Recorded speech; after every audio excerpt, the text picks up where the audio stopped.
Les lumières vives d'un plateau de tournage bourdonnent au-dessus de nos têtes alors que l'équipe se prépare pour une grande scène. Un mec en chemise bleue s'élance, balançant une énorme droite à un type en veste rouge. Le coup part avec un bruit sourd, faisant tituber la victime. L'agresseur l'attrape par le col, lui hurlant dessus pour lui avoir piqué son fric. Il plaque le mec en rouge contre un mur, menaçant de le buter s'il l'ouvre encore. Mais au lieu de flipper, le gars en rouge lâche un sourire en coin, comme si son agresseur était une vaste blague. Le mec en bleu se fige, complètement déconcerté par son absence totale de peur. Le type en rouge continue de rigoler, se foutant de sa gueule parce qu'il chiale sans arrêt pour son blé perdu. Il pousse un cri maniaque et désespéré, narguant le mec qui le maintient au sol. Soudain, le gars en rouge tombe à genoux, haletant et crachant ses poumons à cause de l'intensité. Le mec en bleu se tient au-dessus de lui, en sueur et complètement secoué. Le gars en rouge craque et supplie pour faire une dernière partie afin de regagner sa vie. Il s'effondre sur le sol, sanglotant qu'il a juste besoin d'un moyen de survivre. Depuis les coulisses, l'équipe de production observe la scène dans un silence stupéfait. Le réalisateur se demande si l'acteur est tellement bon qu'il commence carrément à se berner lui-même. Il est sur le cul, qualifiant l'acteur principal de génie absolu. De l'autre côté de la ville, une immense tour de saut à l'élastique domine le paysage. En bas dans la rue, Lee Ta-ju marche à travers la foule.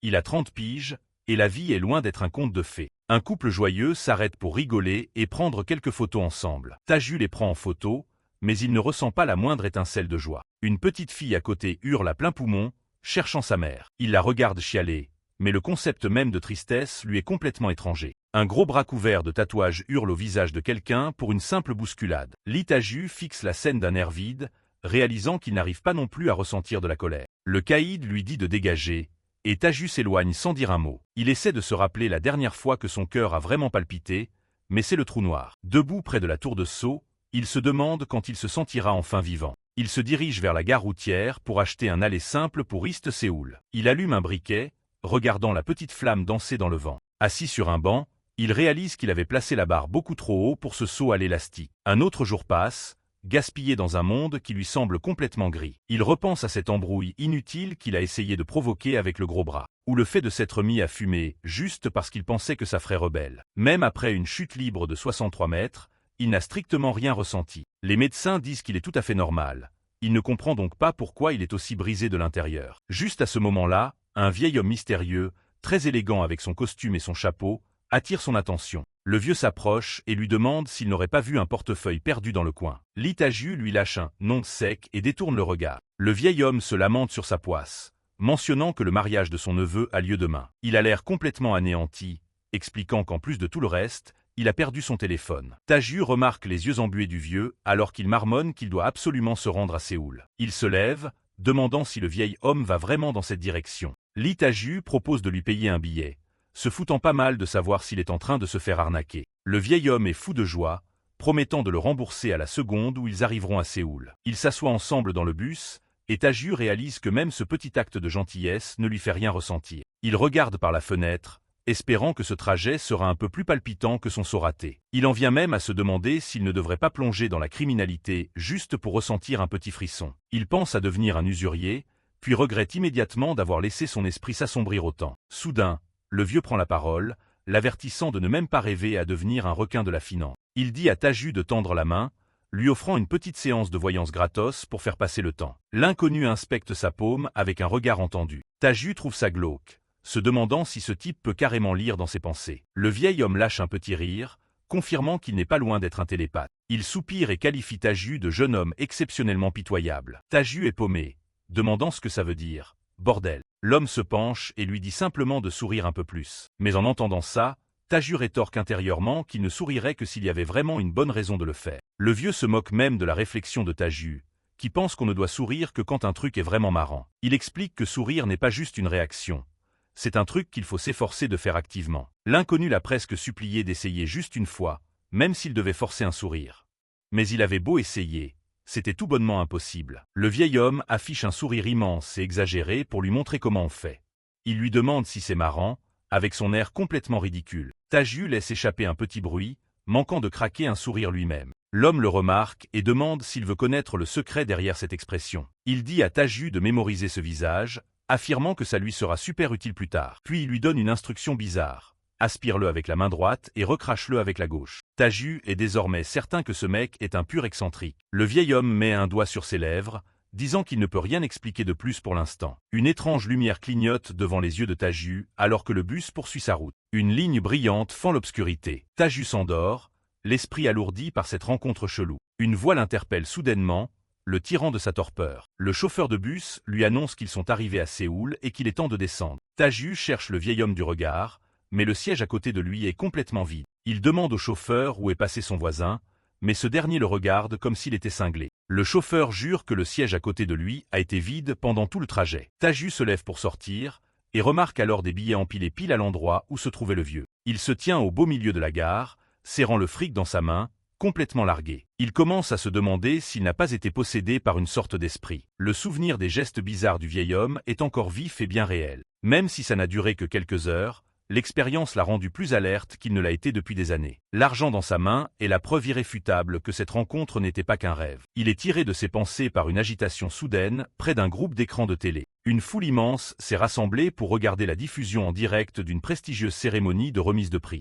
Le présentateur est sur le point d'annoncer le gagnant du prix du meilleur acteur. Do Kwang-seon est sur scène, l'air incroyablement humble alors qu'il accepte son trophée. Les gens dans la gare sont hypnotisés par l'écran, émerveillé par son talent et sa régularité. Lee Taju regarde la diffusion attentivement, son monologue intérieur se contentant de reconnaître la profession de ceux à l'écran, acteurs. Il écoute le discours de Do Kwang-seon, pensant au fait que les acteurs ont cette capacité rare de s'immerger dans les émotions aussi facilement que de respirer. Taju considère le panel de rôles qu'ils incarnent, des figures historiques aux soldats, vivant chaque situation avec une conviction totale. Il se concentre sur l'homme à l'écran, un acteur renommé et autodidacte nommé Do Kwang-seon. Alors que Do Kwang-seon rayonne de joie en tenant son trophée, Taju ne peut s'empêcher de penser qu'un mec comme ça doit avoir une vie sacrément fun. Il fixe l'écran, analysant l'expression de l'acteur avec son regard vide habituel. En voyant l'acteur rire avec tant de sincérité, il se demande s'il y a vraiment quelque chose dans ce monde qui justifie de sourire autant. La vue de ce sourire éclatant lui rappelle quelqu'un qu'il vient tout juste de rencontrer. Il repense au vieil homme mystérieux dans le bus et à son grand sourire exagéré et farfelu. Dans un rare élan de curiosité,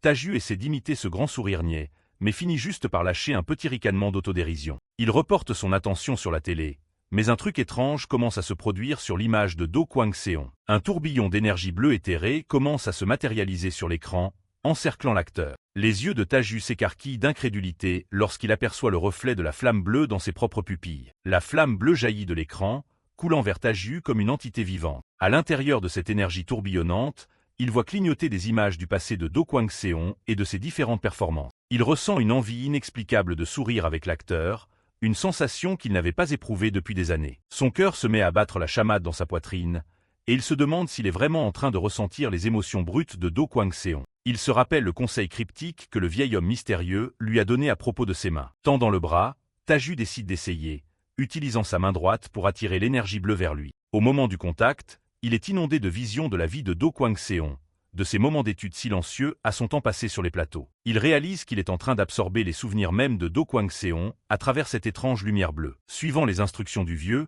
il sent les émotions intenses de l'acteur couler en lui et se prépare à les libérer avec sa main gauche. Des flammes violettes et bleues dansent autour de lui alors que l'expérience devient de plus en plus bouleversante. Pour la première fois, une véritable larme commence à se former dans l'œil de Taju. Il regarde l'écran pendant que Do Kwang-seon parle de ses galères et de ses déceptions, ressentant chaque mot comme s'il s'agissait des siens. À la télévision, Do Kwang-seon s'incline profondément et avec respect pour remercier le public pour le prix. Au beau milieu de la gare, Taju s'effondre à genoux, complètement submergé par cette vague de sentiments empruntés. Les autres voyageurs autour le dévisagent sous le choc alors qu'il se met à sangloter de manière incontrôlable. Taju enfouit son visage dans ses mains, expérimentant enfin la seule chose qu'il pensait d'avoir perdue à tout jamais, la capacité de pleurer. Des gouttes d'eau s'écrasent sur le sol gris. Lee Taju est à genoux, la tête baissée, ses larmes frappant le sol.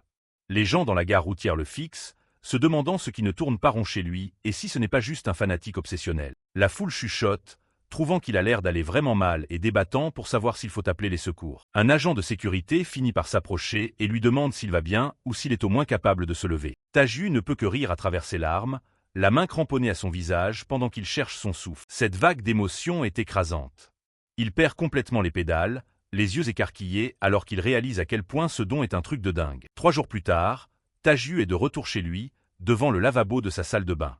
Il tend la main, et une flamme orange vif, une manifestation de la passion, vacille dans sa paume. La volute enflammée danse contre le mur carrelé, un véritable fragment brûlant d'émotions humaines. Il la regarde avec un mélange d'admiration et de choc. Ce n'est pas juste un sentiment, c'est un truc qu'il peut littéralement tenir. Il commence à faire des tests. Il pointe le miroir du doigt, hurlant sur quelqu'un qui aurait coupé la voie des bus, canalisant un sentiment de frustration mesquine. Ensuite, la flamme se transforme en une volute bleue et calme de professionnalisme poli. Avec un sourire chaleureux digne du service client, Litaju fait semblant de servir des verres, imitant à la perfection l'aura d'un barista serviable. Vient ensuite une lueur violette et vive qui irradie littéralement une colère intense. Il croise les bras, balançant une réplique dramatique sur une relation à sens unique, s'investissant à fond dans le rôle. Aussi vite que l'intensité a flambé, elle s'évapore. Taju lâche l'affaire instantanément, son visage redevenant totalement inexpressif alors qu'il marmonne un « peu importe ». Il se penche sur le lavabo, fixant son propre reflet. Ça fait 3 jours qu'il fait joujou avec ses feux follets, et c'est bien différent de la première fois. Il réalise qu'il peut sauvegarder ses volutes, mais il y a un hic, en copier une nouvelle écrasera complètement l'ancienne. En gros, il peut prendre ces manifestations brûlantes des sentiments des autres et se les coller sur le visage comme un masque. Les règles sont strictes, une émotion à la fois, et il ne peut rien copier à travers un écran à moins que ce ne soit diffusé en direct. Mais honnêtement, il s'en fout. Ça lui donne plus de raisons de sortir de chez lui et de marcher parmi les gens. Pour la première fois depuis longtemps, Litaju se dit que vivre pourrait être plutôt sympa, finalement. Il repense à ce vieux dans le bus. C'était une sorte de gourou immortel ou juste une rencontre fatidique tout droit sortie d'un roman d'arts martiaux. Il décide que ça n'a pas d'importance pour l'instant, il est juste reconnaissant pour ce changement. Il check son calendrier. On est le 10 octobre, et il a un programme très spécifique aujourd'hui. Il a décroché un petit boulot en tant qu'invité de mariage. Le rôle consiste à jouer le meilleur pote du marié. Jouer la comédie devant un vrai public est un truc qu'il n'a pas fait depuis sa rencontre avec le célèbre acteur Do Kwang-seon. Il sait que l'expérience avec l'acteur était plus forte grâce à l'immersion, et surtout, à la présence d'un public. Litaju regarde droit devant lui avec un regard perçant et impatient. Ça s'annonce carrément intéressant. Il arrive dans un hôtel de luxe, le hall est rempli de gens venus pour le mariage. Son téléphone vibre, un message du chef d'équipe de l'agence, demandant si tout le monde est bien arrivé sur place. Les consignes de « Joyful compagnon » sont claires. Agir comme un pote d'un club de voyage de la fac et être aussi sincère que possible. Litaju balaie la pièce du regard pour repérer qui d'autre pourrait être là pour le taf. Il repère très vite les signes révélateurs dans la foule.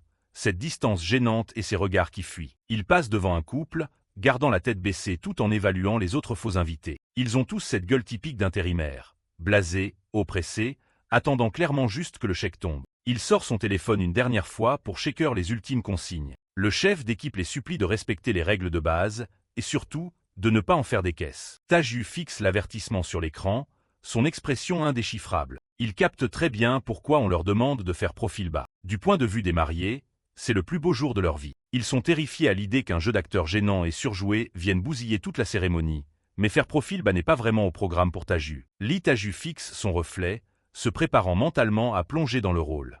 Il doit dépasser la simple imitation et devenir véritablement le pote dont ce marié a besoin. Il matérialise la flamme orange de la passion, une volute d'énergie incandescente qui représente un lien profond et enthousiaste. Il plaque cette volute radieuse sur son visage comme un masque, laissant la chaleur et l'énergie de l'émotion s'emparer de toute sa présence. La transformation est totale, et l'aura qu'il dégage est incroyablement réaliste.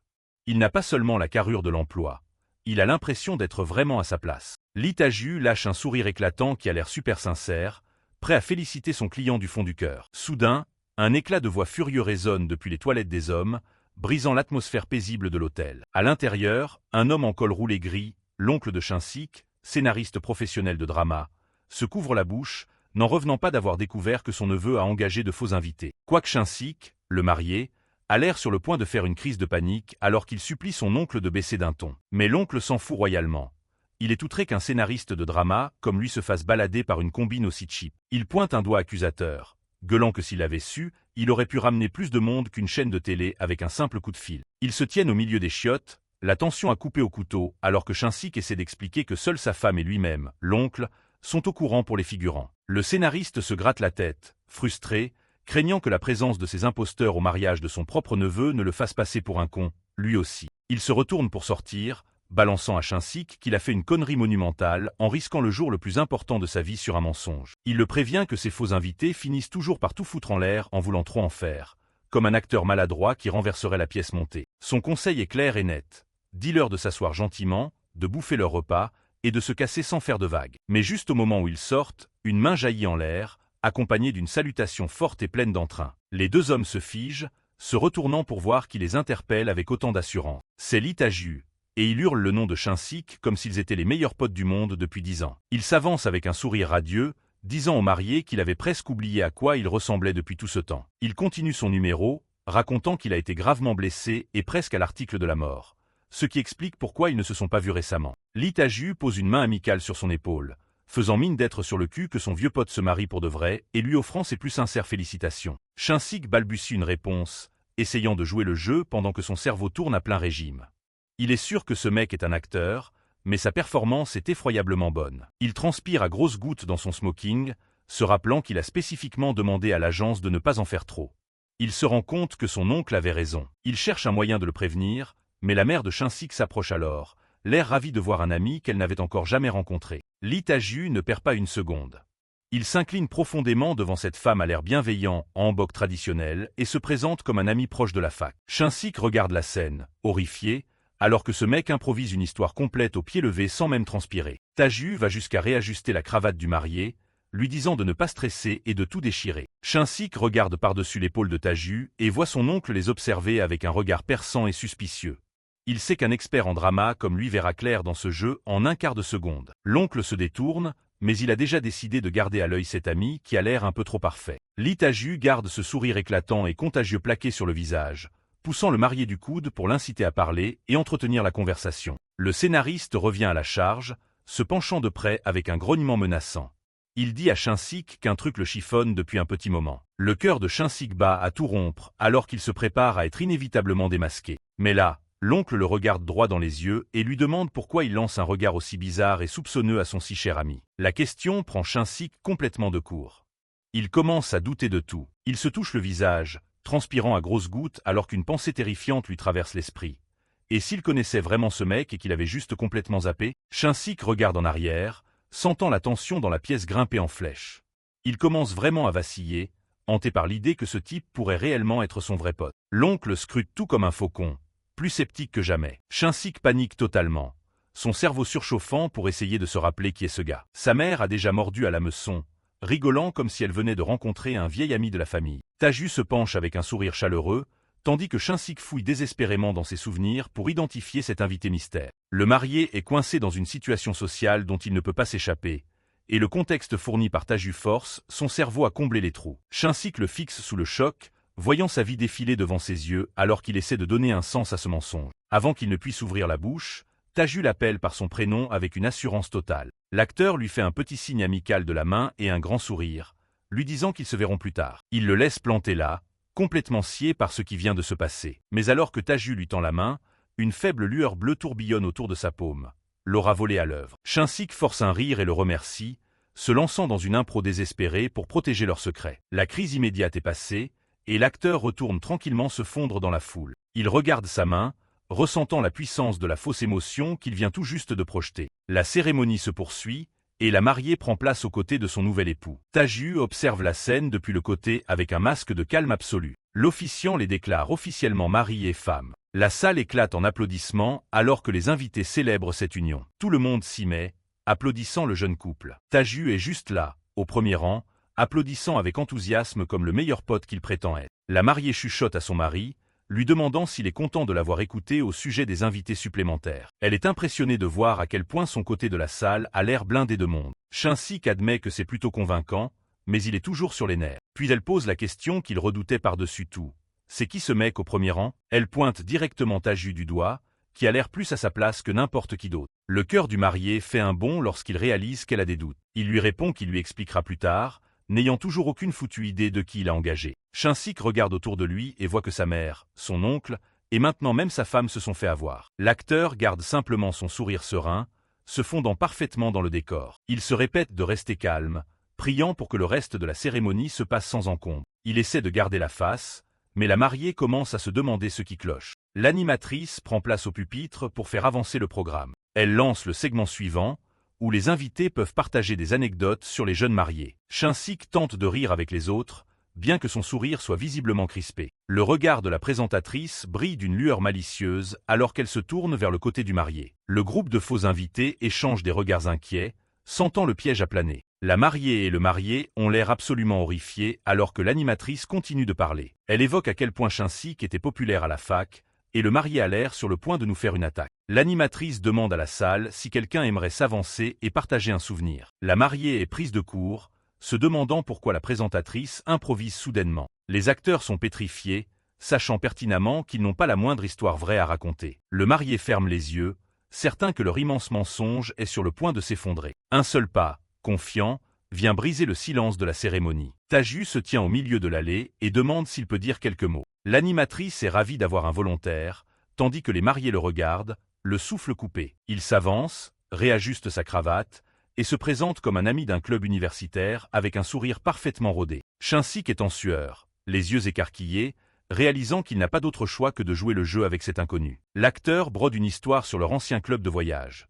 Celui où il ne voyageait jamais et restait juste enfermé à picoler tous les jours. L'oncle observe depuis la foule, son intuition de scénariste pro détectant déjà quelque chose de pas net. Chaque détail de l'histoire est méticuleusement travaillé pour ressembler à un vrai vécu partagé. La performance est tellement vivante que tout le monde dans la salle peut pratiquement visualiser les dortoirs en bordel et les canettes de bière vides. Le cerveau de Shin-sik commence à vriller sous le poids du jeu d'acteur, et il se met littéralement à se remémorer ses jours fictifs. Il arrive à entendre le tintement des verres et à ressentir la chaleur d'une amitié qui n'a pourtant jamais existé. L'insouciance et les galères partagées de la jeunesse deviennent soudainement incroyablement réelles pour le marié. Une vague de nostalgie l'envahit alors qu'il s'imagine entouré de frères pendant sa vingtaine solitaire. Il commence à croire que ses années de fac étaient réellement pleines de ces souvenirs simples mais précieux. À la fin de l'histoire, Shin-sik est visiblement ému, les larmes aux yeux. Taju se plonge à fond dans son rôle, projetant l'image du meilleur pote loyal qui a toujours été là. La voix du marié tremble alors qu'il essaie de prononcer le nom qu'il vient tout juste d'inventer pour cet ami mystère. L'acteur pousse un cri plein d'entrain,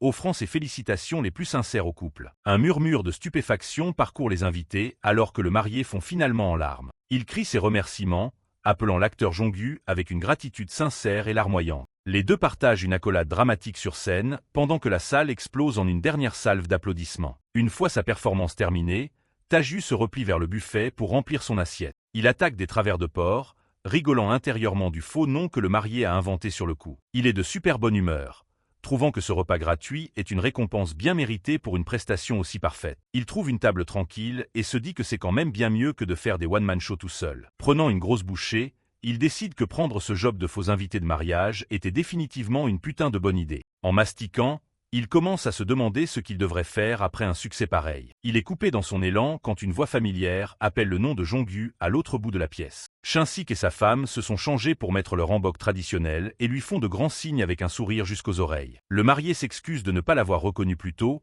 mettant ça sur le dos des sweats à capuche qu'il portait à l'époque. Il est totalement tombé dans le panneau maintenant, insistant pour qu'il garde contact plus souvent. Taju le regarde, sentant une vague de culpabilité lourde et soudaine lui écraser la poitrine. Il s'incline profondément et formellement, offre de dernières félicitations avant de se retourner pour partir. Shin-sik reste planté là, perplexe face au changement soudain d'attitude de son pote. La mariée observe la scène, flairant qu'il y a anguille sous roche dans toute cette histoire. Taju file vers la sortie, ayant l'impression que son mensonge commence littéralement à lui filer la gerbe. Derrière lui, le marié trébuche, manquant de tomber pendant que sa femme s'écrie d'inquiétude. Dans sa hâte de s'échapper, l'acteur rentre de plein fouet dans quelqu'un qui bloque son chemin. Il s'excuse rapidement et essaie de continuer d'avancer, mais il est stoppé net. Une main lourde s'abat sur son épaule, l'empêchant de s'éloigner. L'oncle se tient là avec un sourire en coin perçant, demandant si toute cette performance n'était qu'une immense impro. Gwaquino a été un scénariste de drama à succès qui avait tout vu dans ce milieu. Il était connu comme un fin connaisseur du jeu d'acteur,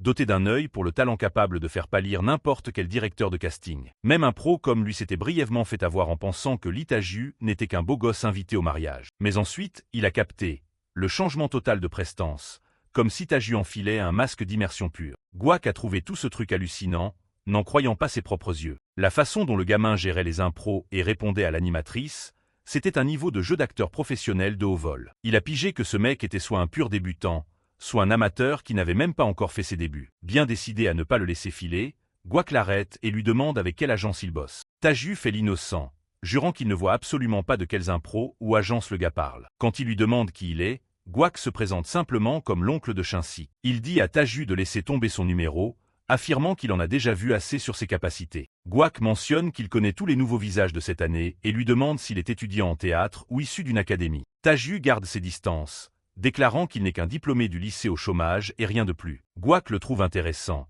surtout la façon dont il trace une ligne ferme entre eux. Il note à quel point l'expression vide du gamin est capable de se transformer en quelque chose d'aussi vif et vivant. Convaincu d'avoir déniché une star, Gouac révèle qu'il est le scénariste du show à succès Unbelievable Elle. Il dit à Taju de jouer le jeu et de chercher sur son téléphone s'il ne le croit pas. Taju tape le nom et tombe immédiatement sur les infos officielles de la série. Le scénariste l'observe de près, s'attendant à ce que le gamin finisse par montrer une quelconque réaction. Mais Taju n'est même pas surpris, ce qui fait l'effet d'un choc pour quelqu'un habitué à voir les gens de l'industrie lui lécher les bottes. Rencontrer un grand ponte de l'écriture n'arrache ici qu'un simple hochement de tête au jeune homme. Soudain, Taju ressent une douleur aiguë et lancinante dans le ventre qui le prend au dépourvu. Il se demande s'il a mangé trop de bouffe grasse alors qu'il se plie en deux, visiblement mal en point. Gouac lui dit de détendre son visage et se la pète sur le fait que son prochain projet avance déjà super bien. Il lui demande son téléphone pour enregistrer son numéro, parlant d'une audition prévue dans une semaine. Gouac lui demande s'il a le temps de passer, manifestement très chaud pour qu'il tente sa chance. Dès que Gouac a fini d'entrer le numéro, Taju récupère son téléphone d'un geste vif.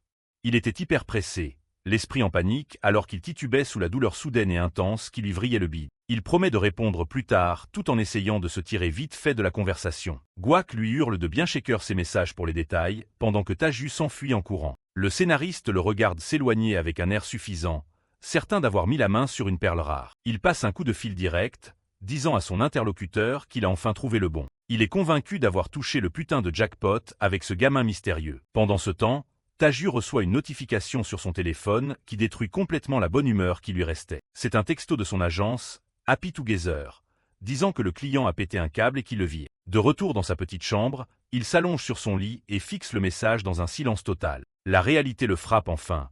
Il s'est fait virer de son petit boulot de faux invité. Il s'avère que sa performance était tellement réaliste qu'elle a provoqué une crise existentielle majeure chez le client. Taju regrette sincèrement la tournure des événements, réalisant que ce merdier est entièrement de sa faute. Peu importe si ses intentions étaient bonnes, faire croire aux gens qu'il était un vrai pote, c'était foiré. Il pige qu'il jouait tout simplement avec les émotions des gens, et le pire, c'est qu'il a carrément kiffé ça. Il admet que sa façon de penser était complètement foireuse et qu'il a besoin de quelqu'un qui réagisse pour de vrai pour une immersion totale. Il regarde l'écran de télé, réalisant qu'il a besoin de jouer la comédie là où les émotions sont réellement censées être partagées. Lee Taju était assis seul dans sa chambre sombre, ruminant sur le bordel que son jeu d'acteur avait foutu au mariage. Il a réalisé que jouer avec la vraie vie des gens était un jeu dangereux auquel il ne voulait plus participer. Plutôt que de blesser les autres avec son don, il préférait encore gâcher son temps tout seul dans son coin. Mais là, il a vu Do Kwang-seon à la télé, jouant une scène avec une intensité si sincère. Ça lui a fait réaliser à quel point le frisson du jeu d'acteur lui manquait, le vrai frisson, celui qui n'impliquait aucune embrouille. Jouer devant un miroir, ça ne le faisait plus du tout. Il ressentait le besoin grandissant d'avoir une vraie scène. Il lui fallait un moyen de jouer avec d'autres sans avoir à manipuler leur réalité. Il s'est souvenu du feeling quand on est dans la peau du personnage, l'adrénaline d'une performance partagée entre acteurs. C'est à ce moment-là qu'il a décidé qu'il devait trouver une meilleure façon d'utiliser son pouvoir. Il a repensé au type du mariage, qui prétendait être un scénariste pro. Gouakino lui avait dit de shaker son téléphone pour les détails d'une audition imminente. Taju a regardé l'appareil sur son lit, son cœur commençant à s'emballer à l'idée d'un nouveau départ. Pendant ce temps, Gouakino s'activait déjà pour faire bouger les choses, malgré leur tardive. Il était au téléphone, gueulant presque sur son interlocuteur pour qu'il l'écoute lui parler de sa nouvelle trouvaille. Il assurait avoir trouvé quelqu'un capable de lâcher des impros complètement dingues, un talent qu'on ne voit qu'une fois par décennie. Il a dit au mec à l'autre bout du fil d'arrêter de dire non et de juste mettre le gamin sur la liste d'audition. Gouak était tellement confiant qu'il a même mis sa propre réputation en jeu, pariant tout sur son œil pour le talent. À l'autre bout du fil, le mec semblait ne pas en avoir grand-chose à carrer de cet engouement. Le réalisateur, PD, Ji Cheolgun, a demandé le nom du gamin, mais il s'en tapait royalement de la réponse. Il a fixé le contact sur son écran avec un regard empreint d'un mépris pur et cynique. Pour lui, Gouak n'était rien de plus qu'un vieux débris largué qui avait perdu la main il y a des années. Sans même attendre de réponse, Ji a tout simplement raccroché au nez du scénariste passionné. Il n'en revenait pas que Gouak essaie encore de forcer la main pour un amateur inconnu au bataillon. L'appel s'est coupé, laissant Gouak fixer son écran avec un mélange de stupeur et de rage. Gouak était sur le point d'exploser quand son téléphone a de nouveau vibré pour un appel entrant. Il a répondu avec un grognement, s'attendant à un autre rejet ou à une erreur de la chaîne. Mais c'était Taju, demandant l'heure et l'endroit exact de l'audition dont Gouak lui avait parlé. Le jeune homme n'a pas hésité cette fois, déclarant clairement qu'il voulait devenir acteur. Gouak était surpris. Il ne pensait honnêtement pas que le gamin le rappellerait aussi vite. Avec un sourire en coin, il a réalisé que son pari de malade pourrait bien finir par payer. Le lendemain, Gouac a rencontré le PDJ en personne pour forcer le passage de Tajut une dernière fois. La réponse de J était toujours un non catégorique, refusant même d'envisager l'idée. Il a argué qu'amener quelqu'un avec zéro expérience pour une audition privée n'avait aucun sens pour ce projet. Il a dit à Gouac d'arrêter d'être buté car la shortlist pour le rôle était déjà bouclée. Gouac a supplié pour obtenir juste une place, promettant qu'il pourrait le renvoyer chez lui s'il était nul dès le premier coup d'œil. Il a rappelé à J qu'en tant que scénariste de la série, il avait le droit d'avoir son mot à dire sur le casting. Mais J cachait clairement des trucs, son esprit déjà fixé par des influences extérieures. La scène passe à un resto chic où un accord bien plus sombre se concluait en privé. Le PDG Do Yoon Seop était assis là avec un sourire suffisant, parcourant le script du nouveau drama. Le projet s'intitulait Grey City, et il était clair que tout le monde attendait un carton plein. Do a fait l'éloge de l'écriture, se demandant si Gouakino avait enfin retrouvé son inspiration créative. Le PDJ était assis en face de lui, demandant si le script lui convenait. Le PDJ chez Holgun a parlé avec conviction, affirmant au mec en face de lui que le scénario de son nouveau projet était encore meilleur que son précédent succès. Il a légèrement incliné la tête, acceptant les compliments avec un sourire humble mais ultra calculé. Do Yoon Seop a tendu le bras et lui a filé un lourd sac en papier marron par-dessus la table. Le réalisateur a regardé le sac, surpris, précisant qu'il avait déjà fourni ses coordonnées bancaires la dernière fois. Do Yoon Seop s'est contenté de sourire, écartant le cadeau comme s'il ne s'agissait que d'un petit dédommagement pour les frais de transport. Il s'est adossé à sa chaise, le regard perçant alors qu'il observait la réaction du réalisateur face à ce pot de vin secret. Ils étaient assis dans un salon privé tamisé, le poids de leur pacte secret pesant lourdement dans l'air. Le PDG a mis les points sur les i.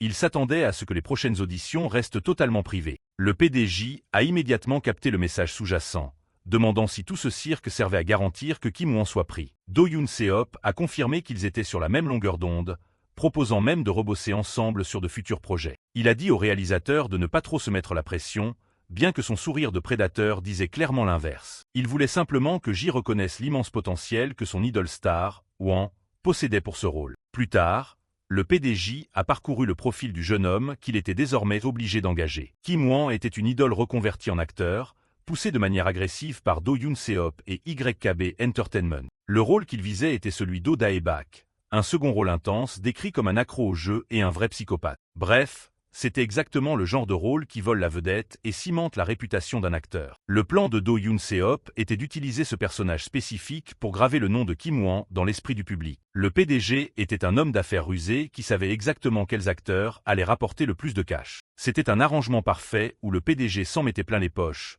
l'idole devenait célèbre, et le PD saisissait sa toute dernière chance. Le PDJ a regardé les documents et s'est persuadé que c'était en fin de compte un très bon deal pour lui. Cependant, ses plans ont été interrompus par un Gouakino furieux, qui l'a confronté en pleine rue. Le scénariste a cuisiné le réalisateur à plusieurs reprises, le pourrissant pour avoir eu le culot d'ignorer tous ses appels précédents. Le réalisateur a fini par craquer, ne faisant aucun effort pour cacher sa rage alors qu'il se mettait à lui balancer des insultes en retour, exigeant de savoir quand Gouak allait enfin se réveiller et regarder la vérité en face. Gouak s'est arrêté net, dévisageant l'homme plus jeune avec un regard rempli d'incrédulité. Il a exigé de savoir ce que le réalisateur insinuait exactement avec ses insultes. J n'a pas scié, traitant Gouak de vieux débris largués et lui disant qu'il était temps de passer à autre chose. Il a demandé à Gouak combien de temps il comptait rester coincé dans l'ombre de ses jours de gloire révolus. Il s'est même foutu de la gueule de l'état mental du scénariste, insinuant qu'il prenait peut-être des substances à cause de la galère. Gouak a fini par péter un câble, balançant un énorme coup de poing qui a fait tituber le réalisateur en arrière. Il s'est dressé au-dessus du réalisateur,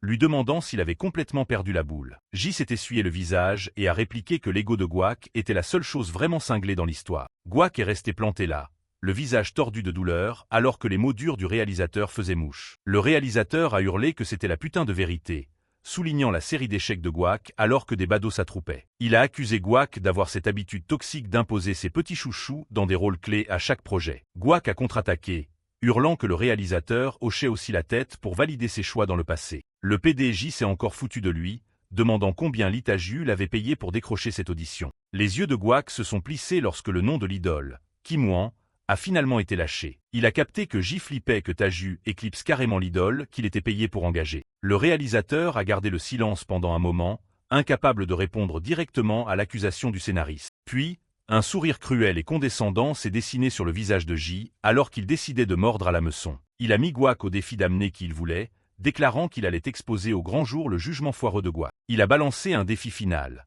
celui qui perdrait ce pari devrait quitter l'industrie pour de bon. Le soleil commençait à se coucher sur le quartier résidentiel tranquille, peignant la façade usée de l'immeuble dans des nuances d'orange et de gris. À l'intérieur, le couloir était silencieux, la faible lumière éclairant à peine les rangées de portes numérotées. Le petit appart de l'Itaju était plongé dans la pénombre, la seule lumière provenant des lampadaires à travers la fenêtre. Il s'est arrangé les cheveux, ses doigts bougeant avec un sens aigu de la préparation alors qu'il se tenait dans sa salle de bain exiguë. Il a fixé son propre reflet, cherchant la moindre trace de celui qu'il était avant que sa vie ne stagne. D'un clic sec, il a éteint la lumière, choisissant de retourner dans ce monde qu'il avait fui pendant si longtemps. Il a attrapé son sac à dos, le bruit de ses mouvements résonnant légèrement dans le silence de la petite pièce. Il a vérifié une enveloppe marron remplie d'une grosse liasse de billets, s'assurant que ses préparations financières étaient au poil. Balançant le sac sur son épaule, il sentait comme un lourd rappel du pari qu'il s'apprêtait à faire avec son avenir. Il a ouvert la porte et s'est avancé dans la nuit, laissant enfin derrière lui la sécurité de son refuge isolé. Il est monté dans le bus,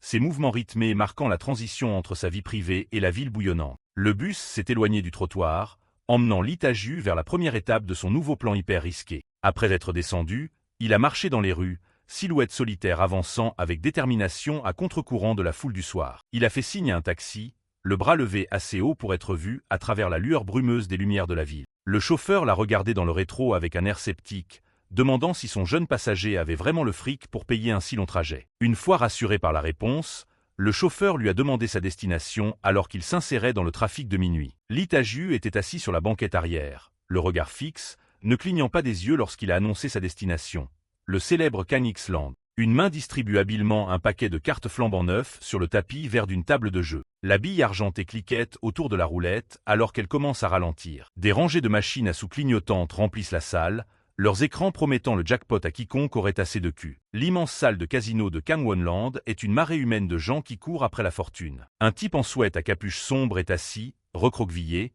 le visage marqué par le désespoir d'avoir tout paumé. L'Itaju observe la scène, se disant que l'atmosphère est encore plus chaotique que ce qu'il imaginait. La salle est blindée de gens de tous horizons, tous attirés par le même espoir désespéré. Taju décide de s'y mettre direct, concentrant son attention sur les émotions brutes qui l'entourent. Il active sa capacité de copie d'émotions, verrouillant l'expression d'un joueur pour récolter son essence. Des volutes d'énergie colorée et concentrée s'élèvent des tables, représentant les émotions intenses des joueurs. Une immense aura sombre d'échecs concentrée tourbillonne autour de Taju alors qu'il récolte la volute noire. Pendant ce temps, un van noir profilé fonce sur l'autoroute en direction d'une audition cruciale. Le chauffeur confirme les instructions reçues dans son oreillette, tout en restant concentré sur la route. À l'arrière, un jeune homme est assis confortablement, écoutant les détails du rôle qui l'attend. Kim Hwan, une étoile montante du cinéma, garde son visage caché derrière une paire de lunettes de soleil. La voix à l'autre bout du fil confirme que le réalisateur Ji Cheol-gun les attend. Le road manager et la styliste assis à l'avant écoutent la conversation. Hwan demande pourquoi le réalisateur fait une telle fixette sur lui aujourd'hui. Le manager suggère que ça fait juste partie de la routine de pré-audition du réal. Hwan lâche un petit sourire en coin, persuadé qu'il a juste besoin d'y aller et de faire ce qu'il fait de mieux. Son œil brille derrière le verre sombre de ses lunettes, révélant une intensité glaciale. Il mentionne que son image publique est l'exact opposé du personnage de Oh Dae-bak. La styliste se retourne et lui dit qu'il est en fait parfait pour le rôle. Hwan se marre et la charrie, se penchant vers elle pour affirmer qu'elle le blesse dans ses sentiments. Le sourire de la jeune femme s'efface rapidement alors que l'ambiance dans le van devient super lourde. Hwan la domine de toute sa hauteur, sa voix baissant d'un ton alors qu'il répète que ses sentiments sont sincèrement heurtés. Il la fixe droit dans les yeux, l'attitude enjouée disparaissant complètement de son visage. Il lui demande si elle se croit à son niveau juste parce qu'elle voyage dans la même caisse. Le road manager le recadre direct et lui dit de faire gaffe à ce qu'il dit, mais Hwan ne daigne même pas le regarder. Hwan attrape la tête de la styliste, lui balançant que certains mènent des vies minables par procuration à travers lui. Il se fout de sa gueule, lui disant qu'elle est la protagoniste d'une vie qui n'est même pas la sienne. Dehors, le van continue sa route à vive allure sur l'autoroute. La styliste commence à trembler, le visage livide alors qu'elle essaie de s'excuser d'avoir rigolé. Le manager gueule sur Hwan, lui disant d'arrêter de se comporter comme un sale gosse. Hwan se contente de sourire, savourant clairement les réactions qu'il provoque chez tout le monde. Il fait un geste méprisant de la main et demande si son jeu d'acteur collait au personnage. Les larmes montent aux yeux de la styliste lorsqu'elle réalise que toute cette horreur n'était qu'une répétition. Le manager le fusille du regard dans le rétro, la mâchoire serrée par la colère. Wang explique qu'il essayait juste de tester un personnage de psychopathe pour calmer les tarés qui ne s'intéressent qu'à sa petite gueule. Il lui dit d'arrêter de chialer et agit comme si sa cruauté n'était qu'un simple exercice de comédie. Les sanglots de la styliste résonnent dans le van pendant que le manager essaie de reprendre le contrôle de la situation. Kim Wang sourit pour lui-même, tandis que son manager espère secrètement qu'il va se planter en beauté à l'audition. Dans ce milieu, le talent fait tout, et malheureusement pour la plupart des gens, c'est un truc avec lequel on est, ou pas. Kim Wang avait manifestement le truc dans le sang, un véritable joyau dont la seule présence pouvait bouffer tout l'espace. C'était enfin le jour de l'audition pour Grey City, et le couloir était blindé d'acteurs pleins d'espoir accrochés à leur script. Guakino parcourait ses dossiers, son visage indéchiffrable malgré les enjeux colossaux qui reposaient sur ses épaules. Le réalisateur J. Holgun gardait un œil attentif sur le déroulement, se remémorant les termes de leur pari à haut risque. Il avait été très clair. Celui qui perdrait ce pari devrait faire une croix définitive sur sa carrière une fois ce projet bouclé. Ino savait que c'était sa propre fierté qui avait fait dégénérer les choses à ce point, mais il restait convaincu que le meilleur acteur méritait le rôle. Il regardait Lee Ta-ju et se demandait si le jeune homme était vraiment prêt à montrer au monde comment il allait incarner ce perso. Le rôle d'Oda Ebak était une véritable descente aux enfers, et tout le monde attendait de voir qui pourrait réellement s'imprégner de cette noirceur. Ino a senti un changement d'énergie dans la pièce et a jeté un œil vers l'entrée. Kim Wang est entré calmement avec son manager, faisant une petite remarque décontractée sur l'atmosphère tendue de la salle d'attente. Il a directement activé son charme de jeune premier, faisant un petit signe poli et se présentant aux acteurs plus âgés. Les autres candidats ne pouvaient qu'observer en silence, écrasés par le poids du charisme inné et de la confiance de Wang. Derrière son sourire de façade, Wang chuchotait à son manager qu'il voulait aller se prendre une glace pilée avant que les choses sérieuses ne commencent. Son manager lui a dit de la fermer et de rester concentré pendant qu'il passait devant la file des concurrents. Ino observait le numéro de Wang de loin, notant que le jeune homme était toujours aussi rigide et arrogant. Même si c'était la première fois qu'il voyait ce débutant en chair et en os, il comprenait d'emblée pourquoi les gens le qualifiaient de génie. Wang traversait la pièce avec une vitalité naturelle qui coulait de source, le faisant ressortir comme un joyau étincelant. Le contraste était frappant avec les autres acteurs, qui semblaient perdre leur lumière intérieure au fil des échecs et des refus. Wang et son manager avançaient dans la pièce comme s'ils étaient déjà en terrain conquis, laissant dans leur sillage une traînée de rivaux intimidés. C'était clair que Wang n'avait jamais connu le véritable échec, et cette confiance en béton armé était sa meilleure arme. Un membre du staff a ouvert la porte et annoncé que l'audition commencerait dans 15 minutes. À l'intérieur de la salle, le jury était installé derrière une longue table, prêt à assister au choc des titans. Guakino et J. Holgun étaient assis côte à côte.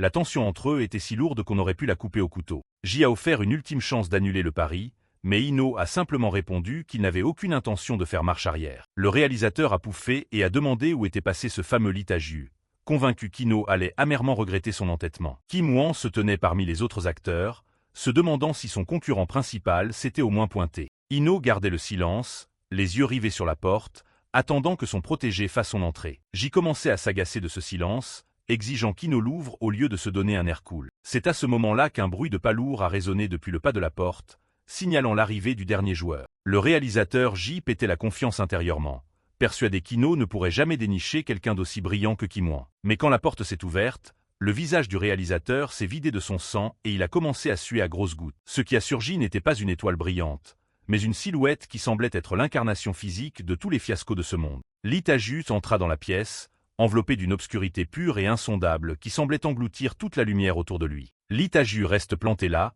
on dirait qu'il a rampé hors d'un caniveau. L'ambiance autour de lui est purement sinistre. Il lâche un petit rire flippant qui jette un froid dans la pièce. Les juges sont visiblement mal à l'aise, se demandant ce qu'ils ont sous les yeux. J. Holgun est carrément pris de court. Il n'a jamais vu une aura aussi perturbante. Ta-ju commence à marmonner qu'il sait, qu'il comprend enfin, d'une voix qui donne des frissons dans le dos.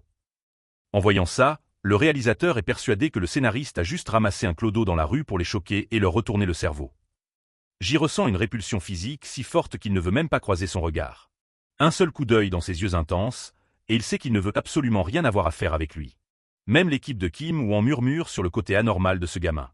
J se tourne brusquement vers le scénariste, exigeant furieusement de savoir où diable il a pu dégoter un type pareil. Guakino salue juste le garçon chaleureusement, tandis que le gamin lâche un autre de ses rires dérangeants. Le scénariste le prend à part, lui disant qu'il ne peut pas passer l'audition dans cet état. Ta-ju lève des yeux à moitié morts, demandant d'un air absent ce qui cloche avec son apparence. Guakino lui dit d'aller se laver et se changer. Il donne en spectacle. Le candidat suivant donne tout ce qu'il a, s'égosillant pour sa performance. Le jury n'accroche pas du tout. Rejet immediate. Un autre mec essaie de jouer les durs avec un marteau à la main, mais on dirait juste une version éco plus de Choi Min-sik dans Old Boy. J le recalcache, se demandant s'il a au moins pris la peine de lire le script. Les acteurs s'enchaînent et se plantent, et la tension commence à monter dans la pièce. Un candidat plein d'espoir sur le sol manque littéralement de vomir en essayant de vendre une scène de désespoir. Encore recalé. C'est un désastre total jusqu'ici. Gwaquinho baisse les yeux, clairement déçu. C'était censé être son projet le plus ambitieux, Grey City. Pour la plupart des gens, le polar se résume à des insultes et des combats sanglants. Des scènes d'action où les mecs se font trancher comme du poisson cru. Mais Gwaquinho sait que ça ne suffit pas pour faire un vrai film noir. Il regarde les échecs s'accumuler, convaincu qu'il manque quelque chose de plus profond. Pour lui, l'essence du genre, c'est le désir brut des personnages. La violence n'est qu'un outil pour révéler ses émotions humaines chaotiques. C'est pour ça qu'il est certain que Lee Ta-ju est le choix parfait. J est fou de rage, convaincu que le scénariste fait ce coup-là exprès pour le faire chier et se foutre de lui. Le scénariste lui lance juste un regard, promettant de lui montrer ce qu'est le vrai talent. Il est sûr que son œil pour dénicher les stars n'a pas encore pourri. Il expédie encore une performance médiocre et appelle le suivant. Un des juges fait remarquer que c'était le dernier candidat pour les rôles secondaires. Maintenant, on passe aux choses sérieuses, le rôle d'O Dae-bak. Les yeux du réalisateur se plissent légèrement. C'est là que le vrai jeu commence. Il jette un coup d'œil vers Gwaquinho, attendant de voir quel genre de tour le scénariste va encore sortir de son chapeau. J suggère de faire entrer Ta-ju tout de suite et propose de s'occuper personnellement des impros. Gwaquinho se méfie, se demandant ce que ce mec complote encore. L'antagoniste réplique que c'est toujours mieux que d'entendre tout le monde chouiner sur les temps d'attente plus tard. Il tacle le scénariste, disant que si le gamin est aussi bon qu'il le prétend, il faut mettre la barre très haut dès le début. Gwaquinho cède, lui disant de faire ce qu'il veut tant qu'il garde la conscience tranquille. J. Cheol-gun lâche un long soupir, ayant clairement atteint ses limites avec les talents médiocres vus jusqu'à présent. Le staff appelle la prochaine audition, et le numéro 85 s'avance sous les projecteurs dans un costume rouge tapax en grave l'œil. Les juges ne peuvent s'empêcher de fixer. Lee Ta-ju est complètement différent du clodo d'avant. Le réalisateur ressent un frisson soudain en regardant le candidat approcher. Ta-ju se présente en s'inclinant, le visage plongé dans une ombre profonde et perturbante. J l'observe intensément, cherchant le moindre signe de fausseté. J se tourne vers son collègue, faisant remarquer que le scénariste a vraiment dû se creuser la tête sur ce coup-là. Gwaquinho réplique, demandant ce que le commentaire sarcastique du réalisateur était censé vouloir dire. Pendant ce temps, J est absolument convaincu que le scénariste a passé des heures à coacher le gamin, à lui injecter cette vibe exacte juste pour coller au rôle. Pour le réalisateur J, le vrai moteur d'une bonne performance, c'est l'émotion pure. C'est la matérialisation des sentiments d'une personne précise dans une situation très spécifique. Il pense que jouer correctement, c'est l'acte de créer un tout nouvel être humain. Il estime que tout le reste n'est qu'une coquille vide, une illusion pour masquer un manque de vrai talent. Il dit au candidat de commencer la scène 33 dès qu'il en aura le signal. L'antagoniste ajoute qu'il va balancer quelques impros, alors le gamin a intérêt à être prêt à suivre. Au moment où Ta-ju ouvre la bouche, toute l'énergie de la pièce bascule. Le jury regarde, incrédule, alors que l'acteur poli d'il y a une minute s'évapore littéralement. La transformation est si soudaine et absolue qu'on a l'impression que la pièce elle-même a changé. L'air s'alourdit de l'odeur infecte d'alcool bon marché et de vieilles cigarettes. Là où se tenait un jeune acteur, un déchet humain a pris racine. Les juges n'en croient pas leurs yeux. Il est devenu une toute autre personne. Il plante un regard froid et sans vie sur l'un des hommes. Il lui ordonne de poser quelque chose, la voix dégoulinante de l'agressivité d'un voyou de bas étage. Le juge est sincèrement confus, balbutiant alors qu'il essaie de suivre cette intensité soudaine. Une main s'abat violemment sur la table avec une force qui résonne dans toute la salle. Des ombres s'accrochent à son visage, mais ses yeux brillent d'une lueur prédatrice et désespérée. Ce n'est plus de l'acting, c'est un mec qui réclame son fric à un connard. Il se penche en avant, embrassant totalement le personnage du parieur, Ô Dae-bak. Sans crier gare, il se jette par-dessus la table et attrape le juge à la gorge. Il hurle sur l'homme terrifié d'arrêter ses conneries et de lui rendre ce qui lui appartient. Gwaquinho observe intensément la scène, le visage impassible des graves alors que le chaos atteint son apogée. Pendant ce temps, le réalisateur J est complètement secoué par le jeu d'acteur qu'il a sous les yeux. Le visage du garçon est un masque de rage pure et incontrôlable, mu par la cupidité. J bondit sur ses pieds, hurlant ses répliques improvisées pendant que sa voix tremble de peur véritable. En balançant ses impros, ses yeux fusent dans tous les sens sous l'effet de la panique, absolument persuadé que ce scénariste, Gwaquinho, a littéralement traîné un vrai psychopathe dans leur salle d'audition. Gwaquinho reste assis et regarde, imperturbable face au carnage sur le sol. Les feuilles volent partout alors que la puissance brute de la performance écrase le jury. Le réalisateur est certain qu'aucun acteur ne pourrait simuler ça. Il pense avoir affaire à un vrai parieur addict. Il aboie sur son Jung, lui demandant s'il a ramené un vrai joueur juste pour foutre le bordel. Dans son esprit, seul un homme ayant vécu cette vie pourrait insuffler autant de vérité à un personnage. Il fixe la noirceur émanant du garçon, hanté par ce qu'il voit. C'est la seule conclusion logique qu'il peut tirer pour donner un sens à cette terreur. Pour lui, la performance était beaucoup trop réelle. La scène bascule sur le crasseux Rose Motel, le repère d'une société secrète de recherche sur les jeux d'argent. Lee Ta-ju n'a pas seulement étudié le personnage dans des livres, il a expérimenté les bas-fonds de ce mode de vie en personne. Il a mis les pieds dans le monde sordide du Rose Motel, où l'air lui-même était lourd de désespoir. La pièce était jonchée des restes de longues nuits, un cendrier débordant de mégots et des canettes vides de bière pas chère. Une femme aux yeux cernés et au sourire désespéré se vantait de sa récente série de victoires, sa réalité déformée par le jeu. Un homme avec un pansement médical sur l'œil droit est assis en face d'elle, l'expression froide et totalement déconnectée du monde qui l'entoure alors qu'il tire sur sa clope. Un mec musclé avec une cicatrice brutale sur le visage regardait la scène avec un mélange d'amusement et de cynisme. Il expliquait que le baccarat était le jeu le plus populaire au monde, un piège conçu pour ferrer les gens. Pour lui, la seule chose à savoir, c'était qu'une fois accro, ta vie et ton portefeuille étaient voués à la ruine. L'homme balafré a remarqué la réaction du protagoniste et lui a demandé pourquoi il avait l'air si satisfait dans un endroit pareil. Il se demandait pourquoi un jeune homme aurait l'air heureux entouré d'une telle misère. Ta-ju a juste souri légèrement, se demandant s'il dégageait vraiment ce genre d'énergie. En réalité, il était submergé par l'intensité pure du désespoir qui l'entourait. Ses yeux brûlaient d'une lueur sombre alors qu'il commençait à absorber l'essence des déchets humains dans la pièce. Le balafré a ricané, voyant le potentiel pour qu'un autre accro rejoigne leur rang. L'excitation de la salle de jeu ne durait jamais longtemps. Au bout de 4 jours, l'une des femmes a disparu sans laisser de traces. Le borgne a mentionné avec désinvolture qu'elle était clouée au lit après avoir perdu beaucoup trop de sang pour payer ses dettes. Des flyers sur les murs des toilettes publiques garantissaient la confidentialité pour ceux assez désespérés pour vendre leurs propres organes. Ta-ju a regardé les affiches glauques, réalisant qu'il ne pouvait pas rester dans un environnement aussi toxique plus longtemps. Le borgne lui a offert un tuyau, suggérant un pile ou face avec de gros enjeux pour commencer. Il prétendait que c'était sûr et que le garçon finirait par s'habituer à l'adrénaline du pari. En regardant dans le vide de leurs yeux, le jeune acteur a demandé s'il y avait un jeu en particulier qui sortait du lot pour eux. À cet instant, le garçon s'est fait une promesse silencieuse et inébranlable.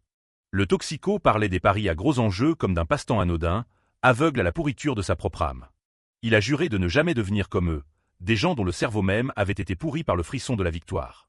De retour au présent, Ji Cheolgun le fixe, convaincu d'avoir un vrai parieur en face de lui plutôt qu'un acteur. Gwaquino observe la réaction de son collègue, demandant si la performance a vraiment semblé si authentique. Le réalisateur est sans voix, son choc se transformant en une colère bouillonnante et défensive. Il s'en prend au scénariste, l'accusant d'avoir ramené un vrai psychopathe dans leur salle d'audition.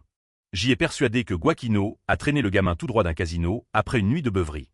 Un raclement de gorge sec résonne dans la pièce, l'aidant à retrouver son calme et sa posture, tout en ramenant sur terre les juges qui étaient encore assis dans un silence stupéfait. Soudain, l'aura menaçante disparaît, et Ta-ju s'incline profondément, offrant des excuses sincères.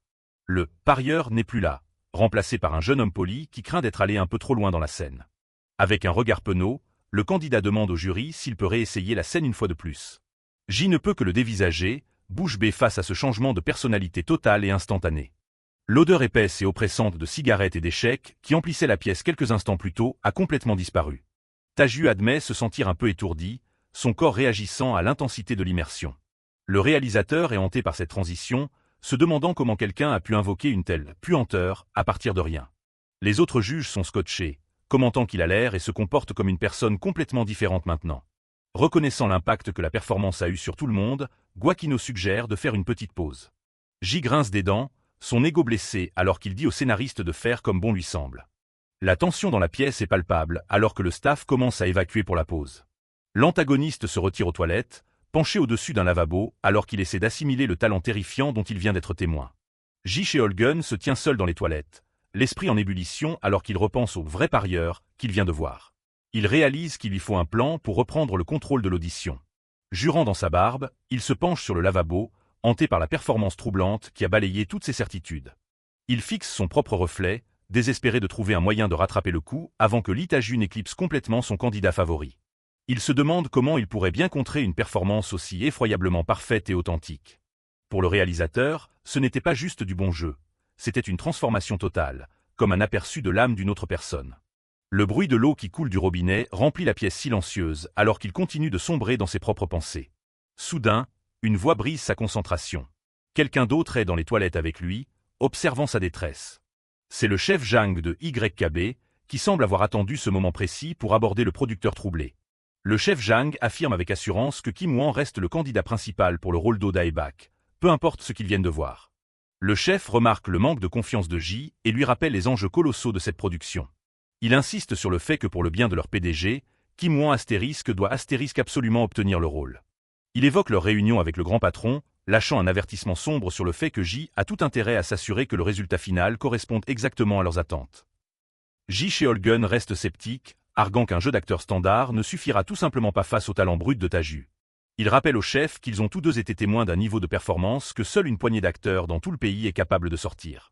Le chef Zhang ricane, déclarant froidement que les résultats sont la seule chose qui compte dans leur industrie.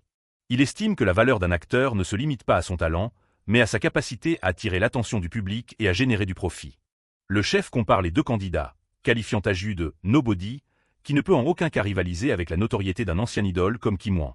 Ji s'inquiète de ce qui se passera quand les caméras commenceront vraiment à tourner et que la différence au niveau des réflexes et du timing deviendra flagrante. Le mot « réflexe » déclenche une prise de conscience soudaine dans l'esprit du scénariste, et ses yeux s'écarquillent derrière ses lunettes. L'excitation remplace son angoisse alors qu'il annonce avoir trouvé un moyen pour que Kim Wan batte le candidat outsider. Il compte exploiter l'avantage écrasant de Kim Wan en matière d'improvisation et de répartie, des compétences affûtées pendant sa période d'idole. Un sourire malveillant s'étire sur son visage alors qu'il propose une « battle d'impro » pour déterminer le grand gagnant, un jeu truqué conçu pour avantager la célébrité. Le chef Zhang observe avec un sourire suffisant, satisfait que le producteur soit de nouveau sur les rails et prêt à jouer son rôle dans leur combine. Quelqu'un fait passer le mot à la star du show. Pendant que les juges s'agitent, les candidats préparent leurs pions. Un éclair rouge traverse le couloir. Lee Taju passe juste devant le mec en sweat à capuche sans dire un mot. On dit à Kim Wan de lever le pied pour le prochain tour. Il n'a pas l'air du genre à faire de cadeaux à qui que ce soit. Taju met enfin la main sur des rafraîchissements. C'est un plateau chargé de 3 énormes boissons sucrées. Il commence à descendre le truc sucré comme si sa vie en dépendait. Il remercie silencieusement le gentil scénariste, Guakino, qui lui avait généreusement payé à manger un peu plus tôt. Mais le pic de sucre ne peut masquer le fait qu'il est complètement vidé. Les vertiges le frappent de plein fouet, et il se rend compte qu'il n'arrive plus à puiser dans ses émotions sombres. Une flamme noire semble rejaillir dans sa poitrine alors que la transformation se brise. Il boit encore, espérant que le sucre stabilisera ce qui se trame à l'intérieur de lui. 4 gobelets vides plus tard, il ressent juste assez d'énergie pour continuer. Son téléphone se met à vibrer sur la table avec un nouvel appel. C'est le scénariste, Guakino, qui le rappelle dans l'arène. Taju est déstabilisé par ce qu'on lui demande de faire. Kim Wan est tout aussi surpris d'entendre parler de ce nouveau plan. Le réalisateur, Ji Cheolgun, explique qu'ils ont besoin de voir les deux acteurs s'affronter directement. Les deux hommes sont ramenés dans la salle d'audition sous le feu des projecteurs. Les juges veulent une scène d'impro où ils restent tous les deux dans leur personnage. Ji s'excuse pour ce changement de programme soudain. Kim Wan se la joue amicale, affirmant qu'il a toujours voulu essayer ça. Taju fait simple et accepte juste les conditions. Le réalisateur est ravi. Tout se déroule selon son plan. Il sait que le jeu de Wan est parfait, académique et fiable. Mais le réalisme terrifiant que Taju a montré plutôt le hante encore. C'est pour ça qu'il a mis en place une situation qui favorise un pro expérimenté. La vraie expérience devrait facilement éclipser un amateur chanceux. Le réalisateur fait signe que le test commence immédiatement. Le cadre est simple, une mallette pleine de fric imaginaire est posée entre eux. Dans ce scénario, ils sont tous les deux des hommes désespérés, prêts à se battre pour cet argent. Les deux acteurs se font face, chacun incarnant la même âme brisée. Ji leur donne exactement 3 minutes pour prouver qui est le vrai Oda Ebak. La tension dans la pièce est à son comble alors qu'ils verrouillent leurs regards. Action. Attends, c'était quoi ça? Kim Wan était sceptique à l'idée d'affronter un inconnu. Mais le staff a admis que Taju pourrait bien avoir l'avantage dans une audition classique. Kim ne refusait pas vraiment le défi, mais il avait des doutes. Il n'arrivait pas à croire qu'un inconnu comme le numéro 85 puisse vraiment être aussi bon. Ji Cheolgun mentionne qu'il a entendu dire que tout était déjà réglé avec le producteur. Le chef Zhang s'excuse, disant au réalisateur que les choses ont tourné de cette façon et qu'il doit faire avec. Kim Wan rit, faisant comme s'il n'y avait aucune raison d'être contrarié, bien qu'il ait encore une question. Il regarde le réalisateur et lui demande d'être indulgent quand il regardera sa performance. Ji Cheolgun l'observe d'un regard froid et transpirant alors que l'acteur s'éloigne. Kim Hwan annonce qu'il va prendre une petite pause pour se préparer. Dans sa tête, il se fout déjà de la gueule de tout le monde dans la pièce, les prenant pour une bande d'idiots. Il décide qu'il va leur rendre service en prenant la décision à leur place. Il rejette Taju, le voyant juste comme un clown qui force trop avec la méthode de l'Actores Studio. Il part du principe que l'autre mec a juste passé du temps dans un tripot clandestin pour étudier son rôle. Pour lui, jouer ne consiste pas à utiliser ses propres expériences de vie. Il croit que c'est une question de talent pur, de vivacité d'esprit, et d'avoir le cran de faire le show. Il est convaincu que seuls ceux dotés de ce genre de talent naturel survivent assez longtemps pour être considérés comme des pépites. Naturellement, il se considère comme le seul à correspondre à cette description. Il regarde les juges et le staff, les étiquetant mentalement comme de simples figurants. Il est déterminé à leur montrer qu'il n'a rien à voir avec le reste de ces minables. L'impro commence avec Kim Hwan qui bondit en avant pour frapper, affirmant que le charbon et les diamants ne jouent pas dans la même cour. Il prend Taju de haut, le traitant de vulgaire morceau de charbon. Il crie ses répliques, exigeant de savoir si le mec a envie de mourir. Dans son esprit, son adversaire n'est là que pour le faire briller encore plus. Il pense que tout le monde devrait juste rester à sa place et se contenter d'être des figurants. Il rigole de voir comment l'autre acteur reste planté là, la bouche grande ouverte. Ji-Cheol-gun regarde la scène se dérouler, les yeux rivés sur la scène.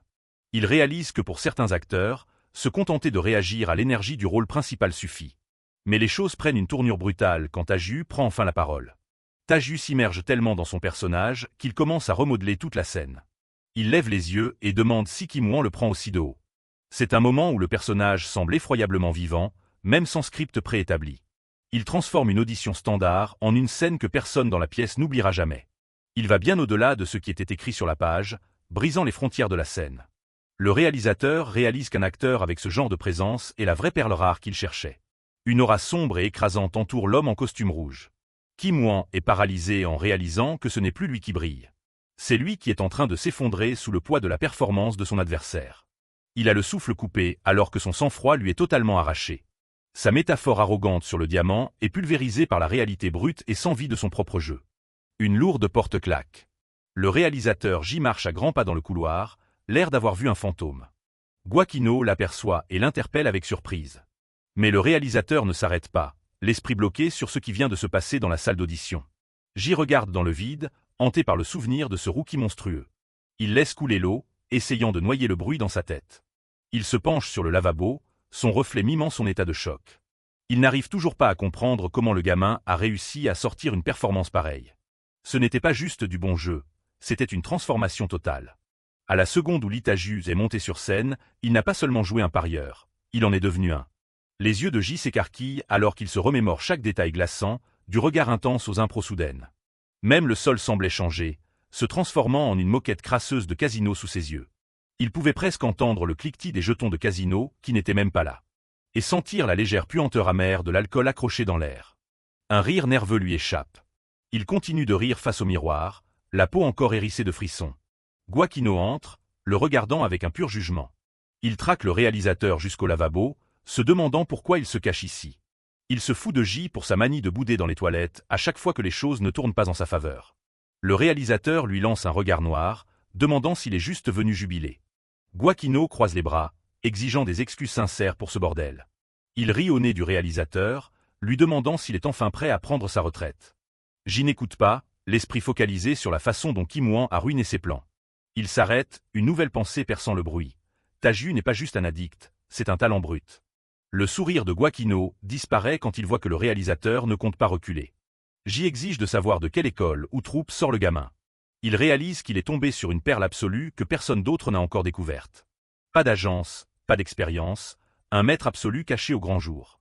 Un sourire cupide s'étire sur son visage alors qu'il le déclare comme le rookie parfait. Gwaquino le fixe, se demandant si le réalisateur a finalmente pété un plomb.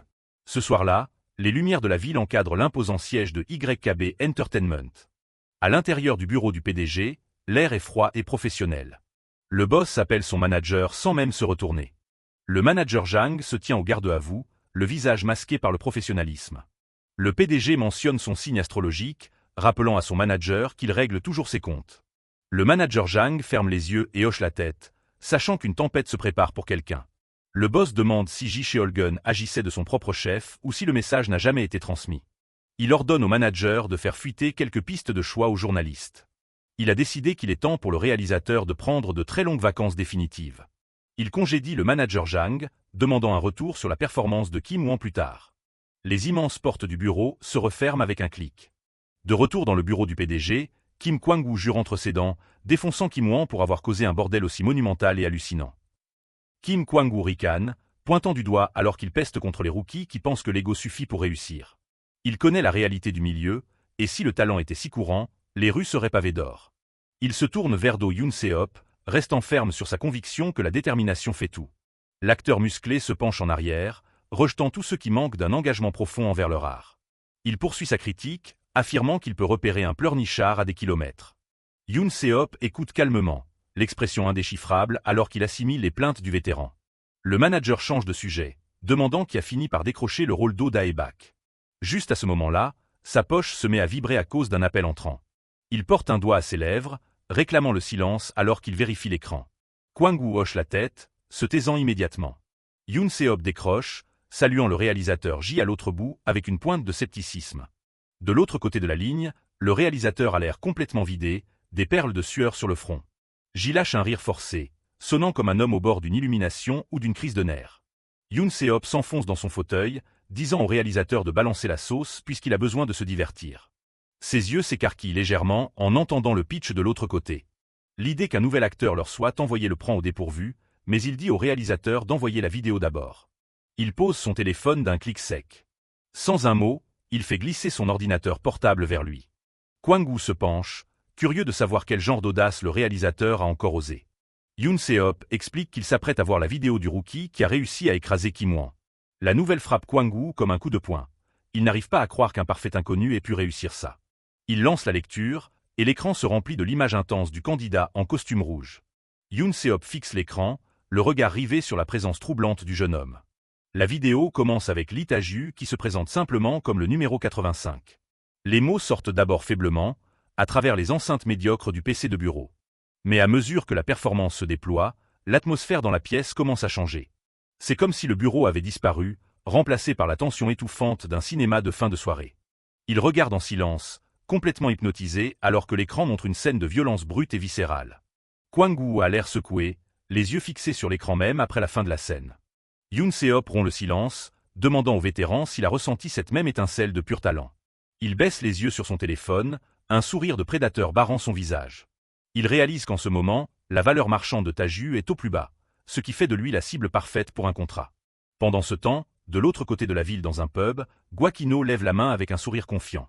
Ta-ju est assis en face de lui, acceptant n'importe quel plan que le vétéran a en tête. Ils trinquent avec leur lourde chope de bière, scellant un nouveau partenariat. Ino trinque bruyamment, prêt à fêter une journée couronnée de succès. Les résultats de l'audition se sont avérés bien plus importants que quiconque ne l'avait prévu. Ta-ju le regarde, son expression calme masquant le fait que son voyage ne fait que commencer. Ils ont trouvé quelque chose de précieux l'un chez l'autre, un mentor et un rookie monstrueux. Ino pointe du doigt, disant à son nouveau protégé de commander ce qu'il veut sur son addition. Il rit, s'imaginant déjà la tête des autres acteurs quand Ta-ju débarquera à la lecture du script. Ta-ju fait une pause, demandant si ça veut dire qu'il va enfin rencontrer le reste du casting. Gwaquino lâche un petit rire, trouvant l'idée que Lee Ta-ju soit entièrement autodidacte un peu trop tiré par les cheveux. Ta-ju le regarde avec sérieux, sincèrement confus quant à la raison pour laquelle son manque de formation formelle est si difficile à avaler. Ino le prévient que le cliché du « génie » est populaire, mais qu'un manque de base finit toujours par être grillé. Il se penche en avant, complimentant les impros naturels du jeune homme, tout en remettant en question son parcours. Une légende précise que l'essence du jeu d'acteur, c'est l'expression. Cela suggère que la capacité de Ta-ju à transmettre des émotions brutes est exactement ce qui a captivé ceux qui l'ont vu. Ta-ju reste humble, bien qu'il ne renie pas sa vérité. Les yeux d'Ino s'agrandissent d'une surprise authentique en réalisant que le garçon pourrait bien dire la vérité. Il crie presque, demandant confirmation que Ta-ju n'a vraiment fréquenté aucune académie de théâtre ou école de cinéma. Ils sont assis dans le pub bondé, l'incrédulité de l'acteur vétéran remplissant l'espace entre eux. Il insiste, demandant pourquoi diable quelqu'un se lancerait dans le métier d'acteur sans aucune instruction digne de ce nom. Ta-ju boit une longue et calme gorgée de sa bière, laissant la question flotter en l'air un instant. Il repose sa chope et déclare simplement qu'il le fait parce que c'est marrant. La simplicité de la réponse prend Ino de court, le dégrisant instantanément. Le vétéran ne peut s'empêcher d'être intrigué, l'esprit bouillonnant d'encore plus de questions. Une narration révèle la réalité de la vie de Ta-ju, vivant dans un petit studio et enchaînant divers petits boulots. Sa maison a été sa seule scène, l'endroit où il a passé d'innombrables heures à s'entraîner dans la solitude. Même ses jobs bizarres, comme figurant à des mariages, ont été une forme d'entraînement non conventionnel pour lui. Taju a les yeux brillants, un rare sourire jouant sur ses lèvres alors qu'il peut enfin partager son histoire. Ino l'observe de près, notant que son parcours professionnel atypique jure avec son talent immense. La scène passe à une image métaphorique d'un artiste martial dans la neige, affûtant sa lame à travers des milliers de répétitions. Cela représente un niveau de maîtrise qui ne peut être atteint qu'après avoir sacrifié tout le reste dans sa vie. Ino est abasourdi, se demandant comment quelqu'un a pu atteindre un tel niveau de compétence tout en luttant juste pour survivre. Il réalise que Taju est comme une toile vierge, prête à être peinte pour n'importe quel rôle. L'image d'une silhouette blanche souligne à quel point le jeune homme s'est dépouillé de lui-même pour en arriver là. Un sourire fend le visage d'Ino alors qu'il reconnaît la folie pure et le génie de la situation. Il estime que Taju a dû s'envoyer au moins 10 ans d'entraînement solitaire, carburant uniquement à la passion. Il dit au rookie qu'il est plus que prêt à l'aider à naviguer dans les méandres de l'industrie. Ayant lui-même reçu de l'aide par le passé, il ressent une forte envie de renvoyer l'ascenseur à ce nouveau venu prometteur. L'expression de Taju devient sérieuse alors qu'il se prépare à poser une question très terre-à-terre. Ino cligne des yeux, attendant d'entendre ce qui trotte dans la tête du plus jeune. Taju demande s'il est vraiment possible de gagner sa vie uniquement grâce à l'acting, sans avoir besoin d'autre boulot. Ino prend un instant, expliquant que les acteurs et les parieurs partagent un destin similaire et imprévisible. Il se vante de ses succès passés, affirmant avoir aidé suffisamment de gens à passer pro pour remplir un bus entier. Les yeux de Taju s'illuminent alors qu'il demande si le vétéran pourrait lui recommander des manuels pour étudier les bases. Ino est amusé que quelqu'un de si talentueux veuille encore reprendre du tout début. Il sourit chaleureusement, convaincu qu'ils tiennent peut-être bien un énorme hit entre leurs mains. Il promet d'enseigner à Taju tout ce qu'il sait sur le fonctionnement réel du monde des acteurs. Taju écoute attentivement, le regard fixe alors qu'il absorbe les conseils de l'acteur aîné. Avec un sourire féroce, Ino lève son verre et le met au défi de montrer à tout le monde le sens du vrai acting lors de la prochaine lecture du script. Le lendemain matin, Lee Taju se réveille dans sa chambre, l'esprit toujours bloqué sur le concept du jeu d'acteur. Mais franchement, il a tellement la gueule de bois que son crâne tambourine et qu'il arrive à peine à fonctionner. Il finit à genoux devant les toilettes, regrettant la moindre goutte bu avec Guacchino la nuit dernière. Au moins, son frigo est blindé des restes de leur fête, donc il n'aura pas à se soucier de cuisiner avant un moment. Il se souvient d'avoir titubé dans les rues nocturnes avec Ino, qui a passé toute la soirée à raconter comment l'industrie fonctionne vraiment. Quand il regarde enfin son téléphone à 10h15, il est accueilli par une longue liste de messages en absence. Il se rend compte qu'il s'est évanoui sans même brancher le truc pour le charger. Un message ressort du lot, il a officiellement décroché le rôle d'Odabac, et la lecture du script est fixée à lundi prochain. Il se rappelle de Guacchino, lui expliquant que la lecture du script est une étape cruciale qui dicte toute la direction du drama. C'est la première vraie chance de prendre la température de l'ambiance dans laquelle ils vont bosser. Taju invoque une lueur d'énergie rosée, considérant sa capacité surnaturelle comme une arme qu'il affûte doucement. Il sait que c'est basiquement un cheat code, mais il ne compte pas s'arrêter de l'utiliser maintenant. Quelque chose a définitivement changé depuis l'audition. Sa capacité de stockage d'émotions a carrément doublé. Il n'est pas tout à fait sûr de ce qui a déclenché l'amélioration de son pouvoir de feu follet. Il se demande si le fait d'avoir poussé son endurance mentale et physique à bout pendant l'audition a joué un rôle. Ou peut-être que c'est juste le résultat de la fréquence à laquelle il a puisé dans sa capacité dernièrement. Peu importe la raison, il est juste heureux d'avoir plus d'emplacements avec lesquels travailler. Il se dit que s'il continue, il pourrait même réussir à augmenter encore plus sa capacité de stockage. À ce moment-là, son téléphone commence à vibrer avec un appel d'un numéro inconnu. Il décroche, la voix un peu pâteuse en répondant. Il confirme son identité et explique qu'il n'est actuellement représenté par aucune agence. À l'autre bout du fil, Do Yoon Seop écoute attentivement la réponse du rookie. Mais Taju est curieux. Il veut savoir comment ce type a réussi à avoir son numéro personnel. Le manager Jang lui dit qu'un des juges de l'audition, Ji Cheolgun, est celui qui a fourni les coordonnées. Il se présente comme un directeur de YKB Entertainment et mentionne qu'il était là à regarder pendant l'audition. Taju se souvient de lui. C'était le type assis juste à côté du juge avec des lunettes de soleil. Mais juste au moment où la conversation devient intéressante, la batterie du téléphone de Taju rend l'âme et l'écran devient noir. Le manager Jang éloigne son téléphone, le fixant sous le choc total après que la ligne est soudainement coupée. Assis de l'autre côté, Yoon Seop est complètement abasourdi. Le manager reste avec un énorme point d'interrogation au-dessus de la tête, n'ayant absolument aucune putain d'idée de ce qui vient de se passer. Il est convaincu que Taju joue à un jeu psychologique de haut vol en raccrochant à la seconde où il a mentionné YKB. Et c'est ainsi que la légende de l'arrogant rookie monstrueux commence à grandir. Plus tard, les portes de l'ascenseur s'ouvrent alors que Yoon Seop et Kim Kwang-woo montent à leur bureau. Les deux hommes sont dans un silence de mort, ruminant clairement sur cet étrange coup de fil.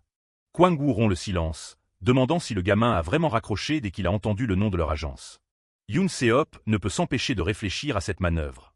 Il est convaincu que Ta-ju a des acteurs vétérans qui lui soufflent à l'oreille, lui donnant des conseils stratégiques sur la façon de gérer les recruteurs. Dans son esprit, ce n'est qu'un coup calculé et glacial.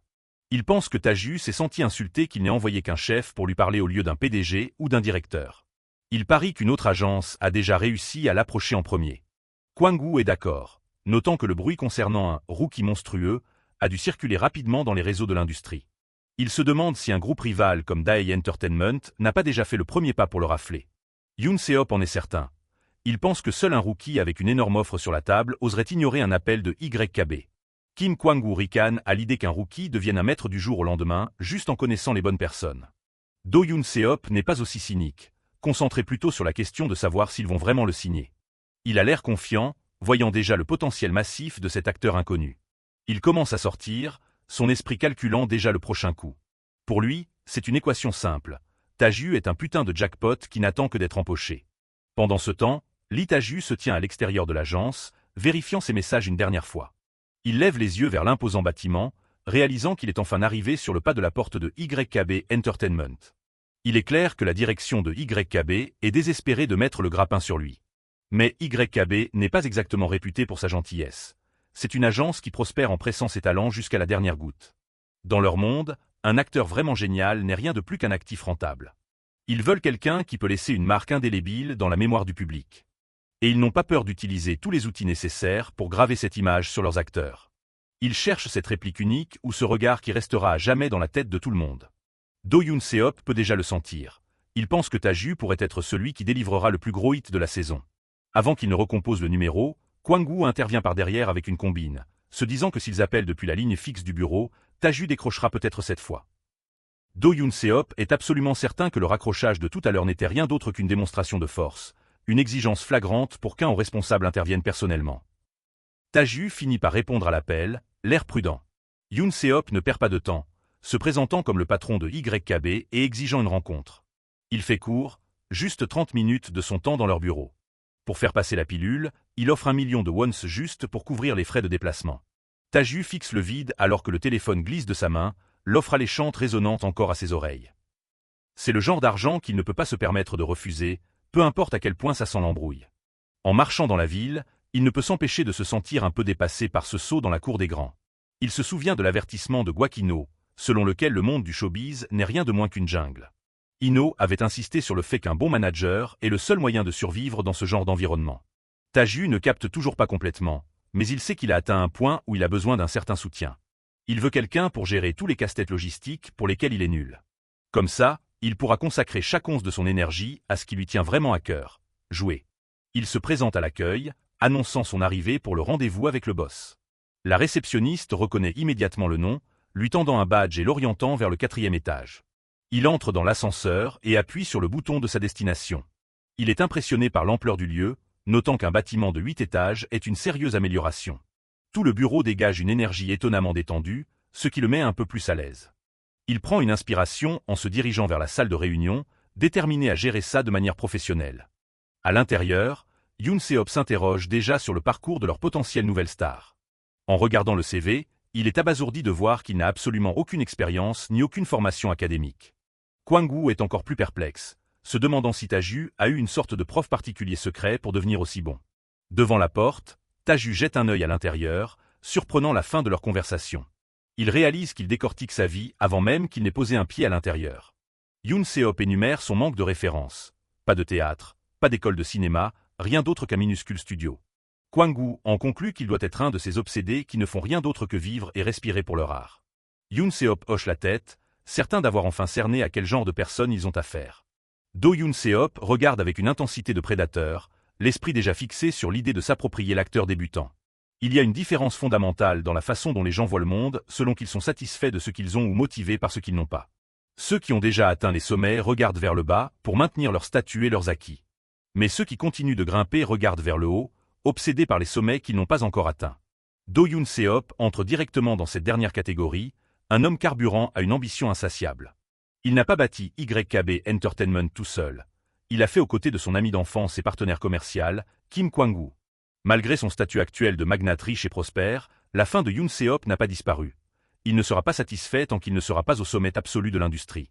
Ce désir brut et brûlant est si puissant qu'il peut pratiquement être ressenti par quiconque se trouve dans la même pièce que lui. Depuis qu'il a vu la performance de Taju, une obsession écrasante a pris racine dans son esprit. Le souvenir de ce moment intense est comme un feu qui refuse de s'éteindre. La présence glaçante de Lee Taju a été gravée de façon permanente dans son cerveau. Kim Kwang-woo suggère qu'il ne devrait pas être trop agressif avec le contrat, voulant éviter de passer pour de vulgaires voyous pendant la négociation. La porte grince, et Lee Taju entre dans la pièce avec une salutation calme et humble. Yoon Se-op l'accueille avec un sourire travaillé et accueillant, masquant le requin qui sommeille en lui. Il se présente comme le PDG et fait un geste vers le célèbre Kim Kwang-woo, qui offre un accueil poli de son côté. Ces deux-là ont un plan bien rodé, utiliser la présence physique de Kwang-woo et l'intellect aiguisé de Yoon Se-op pour dominer le rookie.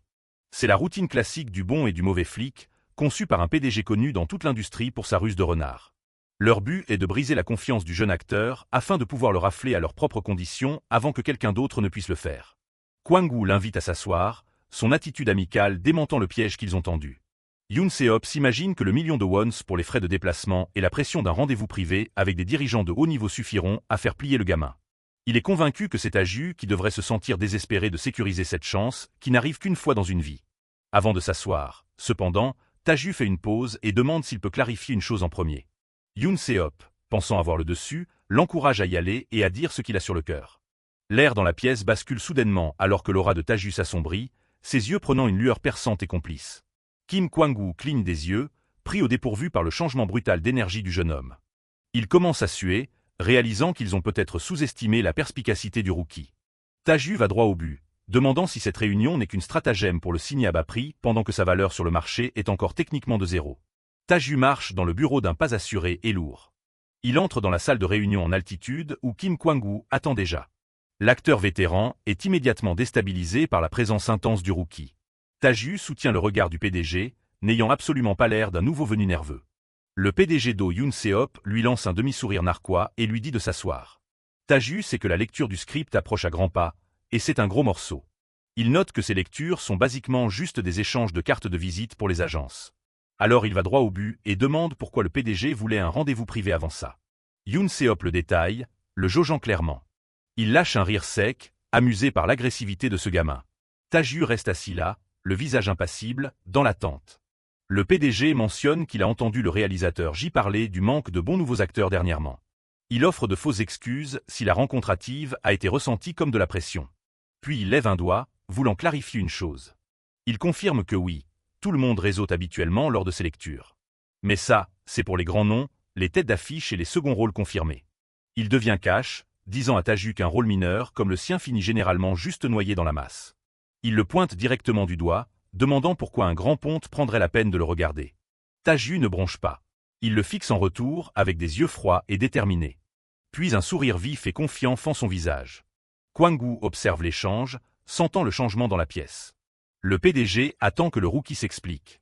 Taju évoque le million de wons que l'agence lui a envoyé plus tôt. Et le fait qu'ils aient retrouvé son numéro à la seconde où son audition s'est terminée.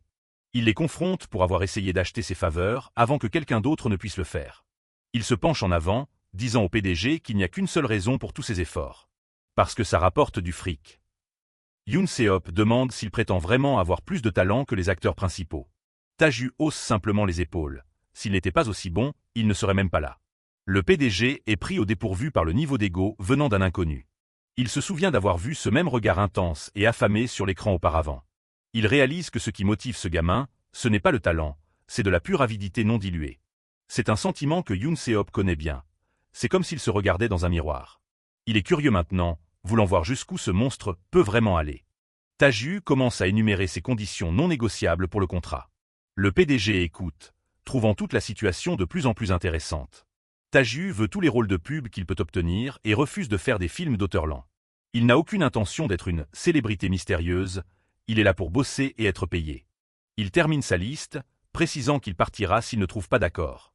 La négociation finit par durer bien plus longtemps que quiconque ne l'avait prévu. À la fin de celle-ci, l'intuition de Yoon Se-op est totalement confirmée. Il sait de source sûre que le rookie en face de lui est un prédateur, tout comme lui. Taju jauge soigneusement l'intensité de sa propre cupidité, jouant à un jeu mental de bras de fer avec le PDG. Malgré le manque de respect flagrant du rookie, le scepticisme de Yoon Se-hop se transforme en véritable curiosité. Une vague massive et métaphorique représente la pression écrasante que Taju projette sur tout le monde dans la pièce. C'est clair que le PDG chevronné assis là n'a pas la moindre putain de chance face à l'aura écrasante et hors norme du rookie. Kim Kwang-woo réalise qu'il a été complètement surclassé et décide de sortir. Les portes se ferment derrière lui alors qu'il accepte qu'il n'a plus sa place dans cette pièce. Plus tard, Kwang-woo essaie de se défouler de sa frustration à la salle de sport, repensant encore à l'arrogance du gamin. Il décide qu'il devra faire subir un entraînement sérieux aux rookies une fois qu'ils commenceront à filmer ensemble. De retour au bureau, Yoon Se-hop commence à résumer les exigences du rookie. Il s'adosse, se demandant si Taju pense vraiment que l'entreprise est là pour servir ses moindres caprices. Il passe en revue les clauses, un contrat de 6 mois, zapper la phase de traînée, et un véhicule privé. Taju ne scie pas, confirmant chaque condition audacieuse sans hésitation. Yoon Se-hop le fixe, demandant pourquoi diable il devrait confier tout ça à un parfait inconnu. Taju reste silencieux, conservant son expression d'un calme troublant.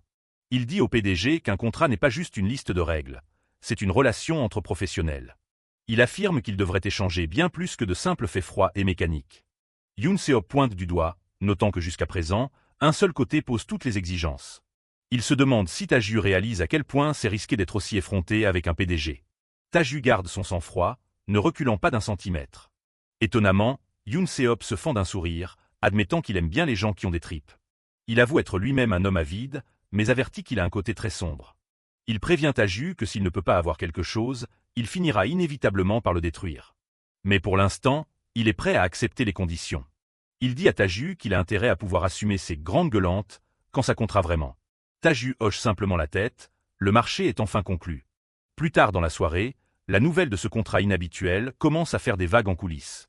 Kwang-woo fulmine encore, parlant de l'accord ridicule de 6 mois que le rookie a réussi à décrocher. Il est persuadé que le gamin fouine juste pour avoir une meilleure offre d'une agence de premier plan. Yoon Se-hop se contente d'écouter, l'air remarquablement détendu pour un mec qui vient de se faire arnaquer. Kwang-woo n'arrive pas à croire que le PDG ait laissé passer toutes ses exigences.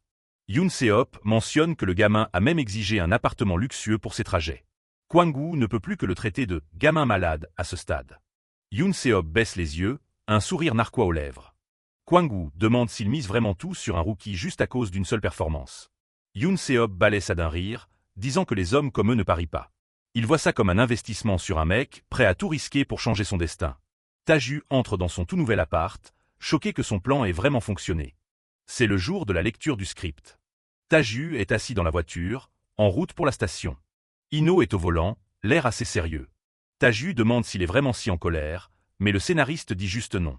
Taju essaie d'expliquer avoir pris cet argent pour le voyage de la part de l'agence, mais Ino lui dit juste de regarder la route. Il demande ce que cette ordure de PDG, Do Yoon Se-hop, lui a vraiment raconté. Ino pense que le type essayait juste de le brosser dans le sens du poil, prévenant que le milieu est sale au possible. Il dit à Taju de lui ramener ce contrat plus tard pour qu'il vérifie s'il n'y a pas d'embrouille cachée. Taju réalise que les choses vont devenir épuisantes s'il mentionne qu'il a déjà signé et obtenu un appartement gratuit, alors il la ferme pour l'instant. Il lâche juste un simple merci. Ino demande si ses bouquins sur le jeu d'acteur valaient vraiment le coup d'être lus. Il est impressionné que Taju s'en tienne aux bases, mais Taju sait que ce n'est pas vraiment ça. Pour quelqu'un avec son talent, le scénariste pense que l'expérience sur le terrain est bien plus importante que ce qu'il y a dans un livre. Taju voit bien qu'Ino attend de grandes choses de lui aujourd'hui. Ino aborde l'acteur principal de Grey City, un type nommé Han Ju-yeok. Taju demande s'il n'est pas fan, et la conversation dévie sur le fonctionnement réel des divisions de scénaristes. Taju se souvient qu'il a mentionné qu'il avait presque eu sa propre division autrefois. Ino raconte qu'il avait des acteurs qu'il pensait loyaux pour la vie, mais ils se sont tous tirés pour faire des films dès qu'il était au sommet. Ils ont arrêté d'appeler à la seconde où il a touché le fond, et maintenant ils apparaissent dans une série rivale. Taju lui dit juste de tenir bon. Ino rit, remarquant à quel point Taju a l'air indifférent même quand il essaie d'être sympa. Il aime ça chez lui, par contre, il veut construire une nouvelle division avec des acteurs qui ont vraiment du talent. Dans le monde des dramas, les scénaristes influents ont le pouvoir de casteur qu'ils veulent. Ces divisions de scénaristes sont basiquement des cliques qui grandissent avec chaque série à succès. Les acteurs restent avec certains scénaristes pour grimper les échelons du succès. C'est un processus impitoyable, et Ino en a vu le pire. C'est pour ça qu'il fait confiance au mec assis à côté de lui. Il voit un rookie qui ne se soucie que du jeu et qui ne s'emmerde pas avec de fausses politesses. Pour lui, Taju a un visage inexpressif, comme si ses émotions avaient été effacées. C'est une toile blanche immaculée sur laquelle on peut peindre n'importe quel personnage. Taju le surprend en train de le fixer et demande s'il a un truc sur le visage. Il se gare sur le parking, et Ino lui dit qu'il est temps de descendre. En attendant l'ascenseur, Ino demande s'il se sent nerveux. Taju ne l'est pas vraiment, et Ino plaisante en disant que ce sont les autres acteurs qui devraient s'inquiéter. Puisqu'Odaebak était censé être un rôle mineur, le scénariste songe déjà à gonfler le script. Ils arrivent à la chaîne de diffusion SBC juste au moment où la lecture va commencer. Un membre du staff dirige tous les acteurs qui arrivent vers la salle de conférence. Les stars commencent à se rassembler une à une. Les journalistes et les représentants des agences sont sur leurs talons. Vu que le drama est un polar criminel, la pièce ressemble moins à une lecture de script qu'à une réunion de la mafia. Même les journalistes rigolent sur le fait que tout le monde a l'air d'un vrai voyou. Deux mecs discutent des acteurs, se demandant si le tournage sera encore plus intense avec les costumes complets et les tatouages. Ils sont d'accord pour dire que ce serait parfait si Kim Kwang-woo était là, mais le gars est occupé à tourner un film en ce moment. Il mentionne que Kim Kwang-woo est chez YKB Hanté, et l'un d'eux demande si l'agence a vraiment casé un idole dans ce drama. L'autre mec se marre, disant que cette idole a dégagé après avoir soi-disant croisé un parieur à l'audition et s'être chié dessus. Son pote est scotché, ayant du mal à croire qu'un rookie ait pu réussir ce coup-là. Mais pour couper court, cette rumeur n'est pas exactement la façon dont les choses se sont passées. Même s'il est vrai que Kim Wan s'est fait totalement écraser lors de la battle d'impro contre Lee Ta-ju. Les histoires sur le fait qu'il ait perdu le contrôle de sa vessie, ou qu'il se soit enfui de la salle d'audition en larmes, n'étaient que des mensonges déformés répandus par des gens à la langue bien pendue, malgré les efforts de la prodé pour étouffer l'affaire. Essayer de dissimuler la vérité n'a fait que rendre les rumeurs plus dramatiques à mesure qu'elles se propageaient. Une fois que ces histoires sont arrivées aux oreilles des journalistes affamés, elles étaient sur le point de devenir une épidémie incontrôlable dans toute l'industrie. Juste à ce moment-là, un homme grand en chemise marron marche en plein milieu des commères. L'arrivée de la star de la série, Han Ju-yeok, une immense star avec une présence froide et intimidante, réduit instantanément la pièce au silence. Les gens commencent tout de suite à lui lécher les bottes, lui demandant son secret pour être de plus en plus beau à chaque fois qu'ils le voient. Ju-yeok n'a pas l'air impressionné, disant aux journalistes Jo et aux managers Kim qu'ils sont toujours aussi superficiels. Il les recadre pour avoir bavassé sur la moindre poubelle qui leur passe par la tête, ayant l'air blasés par leur ragot. Les deux hommes sont surpris, offensés qu'il leur parle sur ce ton en public. Ju-yeok se penche, demandant s'ils préfèrent qu'ils parlent de la façon dont ils ont perdu une fortune au casino ou de la fois où ils ont été pris avec la femme d'un PDG. Les journalistes se figent, des perles de sueur perlant, alors qu'ils se demandent comment il peut bien être au courant de leur scandale privé. Il leur explique qu'il a appris à lire sur les lèvres pour un rôle qu'il a joué il y a quelques années. Il le fixe en état de choc total, réalisant qu'ils ont été pris la main dans le sac. Ju-yeok se moque d'eux pour se souvenir de chaque rumeur de merde tout en oubliant les rôles mêmes qu'il a interprétés. Il suggère qu'ils s'en tiennent aux faits à partir de maintenant, leur balançant un « s'il vous plaît » d'une politesse glaçante. Ils ne peuvent que balbutier des excuses, complètement écrasés par son aura. Mais avant de partir, Ju-yeok s'arrête pour demander une dernière chose. Il pointe l'autre bout de la pièce du doigt, plissant les yeux en identifiant une cible. Il regarde Lee Ta-ju, qu'il considère juste comme un déchet que le scénariste Gwaak a forcé dans la production. Les journalistes confirment que c'est bien lui, le rookie sur lequel tout le monde murmure. Ju-yeok s'éloigne, disant qu'ils ont de la chance qu'ils détestent les pistonnés encore plus que les fouineurs. 9 heures plus tôt, à 5h43 du matin, Kim Wan est complètement réveillé dans sa chambre, voûté et l'air misérable. Il marmonne le nom de Ta-ju encore et encore, obsédé par cette performance des accros au jeu qu'il a vu à l'audition. Il se souvient du moment où il a demandé à Ta-ju s'il n'avait vraiment jamais appris à jouer la comédie. La voix de son manager résonne dans sa tête, disant que ce niveau de compétence est impossible pour un idole sans formation. Il a un flashback de Ju-yeok louant carrément le rookie pour sa performance incroyable. Il revoit ce sourire perturbant de Ta-ju, celui qu'il affichait quand il est devenu Odaebak. Ce rire sinistre le hante encore. Il n'arrête pas de penser au moment où Ta-ju a réalisé qu'il n'avait jamais misé un centime de sa vie. De retour dans sa chambre, Wan se cramponne la poitrine de frustration, les yeux remplis d'un mélange de peur et d'envie. Il s'effondre sur son lit, tourmenté par le fait qu'il n'arrive même pas à effleurer le niveau de jeu de ce monstre. Kim Wan est en larmes, le visage tordu par un mélange d'admiration et de frustration alors qu'il repense à Lee Ta-ju. Il se demande si tout ce qu'il a vu n'était qu'une partie d'une vaste mise en scène du rookie. De retour à la lecture, la pièce est remplie d'acteurs expérimentés, à commencer par le très lisse et souriant Oda Eo. Le grand et sympathique Jang Seokta salue ses collègues en s'installant. Ma Gi-beom, un jeune acteur avec des taches de rousseur et les cheveux en bataille, mentionne avoir vu un de ses collègues dans une pub récente. Nangung Yong-su, qui garde ses cheveux en queue de cheval, lui rend son salut avec un « ça fait un bail » décontracté. Observant les acteurs vétérans plaisanter sur leur rôle stéréotypé de gangster et d'usurier, un homme en bonnet observe le rassemblement. C'est le type qui va devoir capturer toutes leurs performances en vidéo. Le directeur de la photographie, Choi Seong-cheol, est assis parmi le groupe, l'air visiblement raidi par le stress. Il transpire déjà, luttant pour voir la différence entre les personnages de gangsters et des usuriers dont parlent les acteurs. Il n'a rejoint la production de Grey City qu'hier, un ajout de dernière minute à l'équipe. En tant que chef-O, il est responsable de l'aspect visuel du drama, un rôle qui commence généralement tout au début de la planification. Mais après l'audition à huis clos de la semaine dernière, le chef-O d'origine a dû se retirer pour un problème personnel urgent. Avec la production dans le pétrin, le directeur du département drama de la SBC a lancé un appel d'urgence à Seong-cheol. Seong-cheol avait hésité au début, mais il ne pouvait pas refuser la demande de la personne à qui il devait une énorme faveur.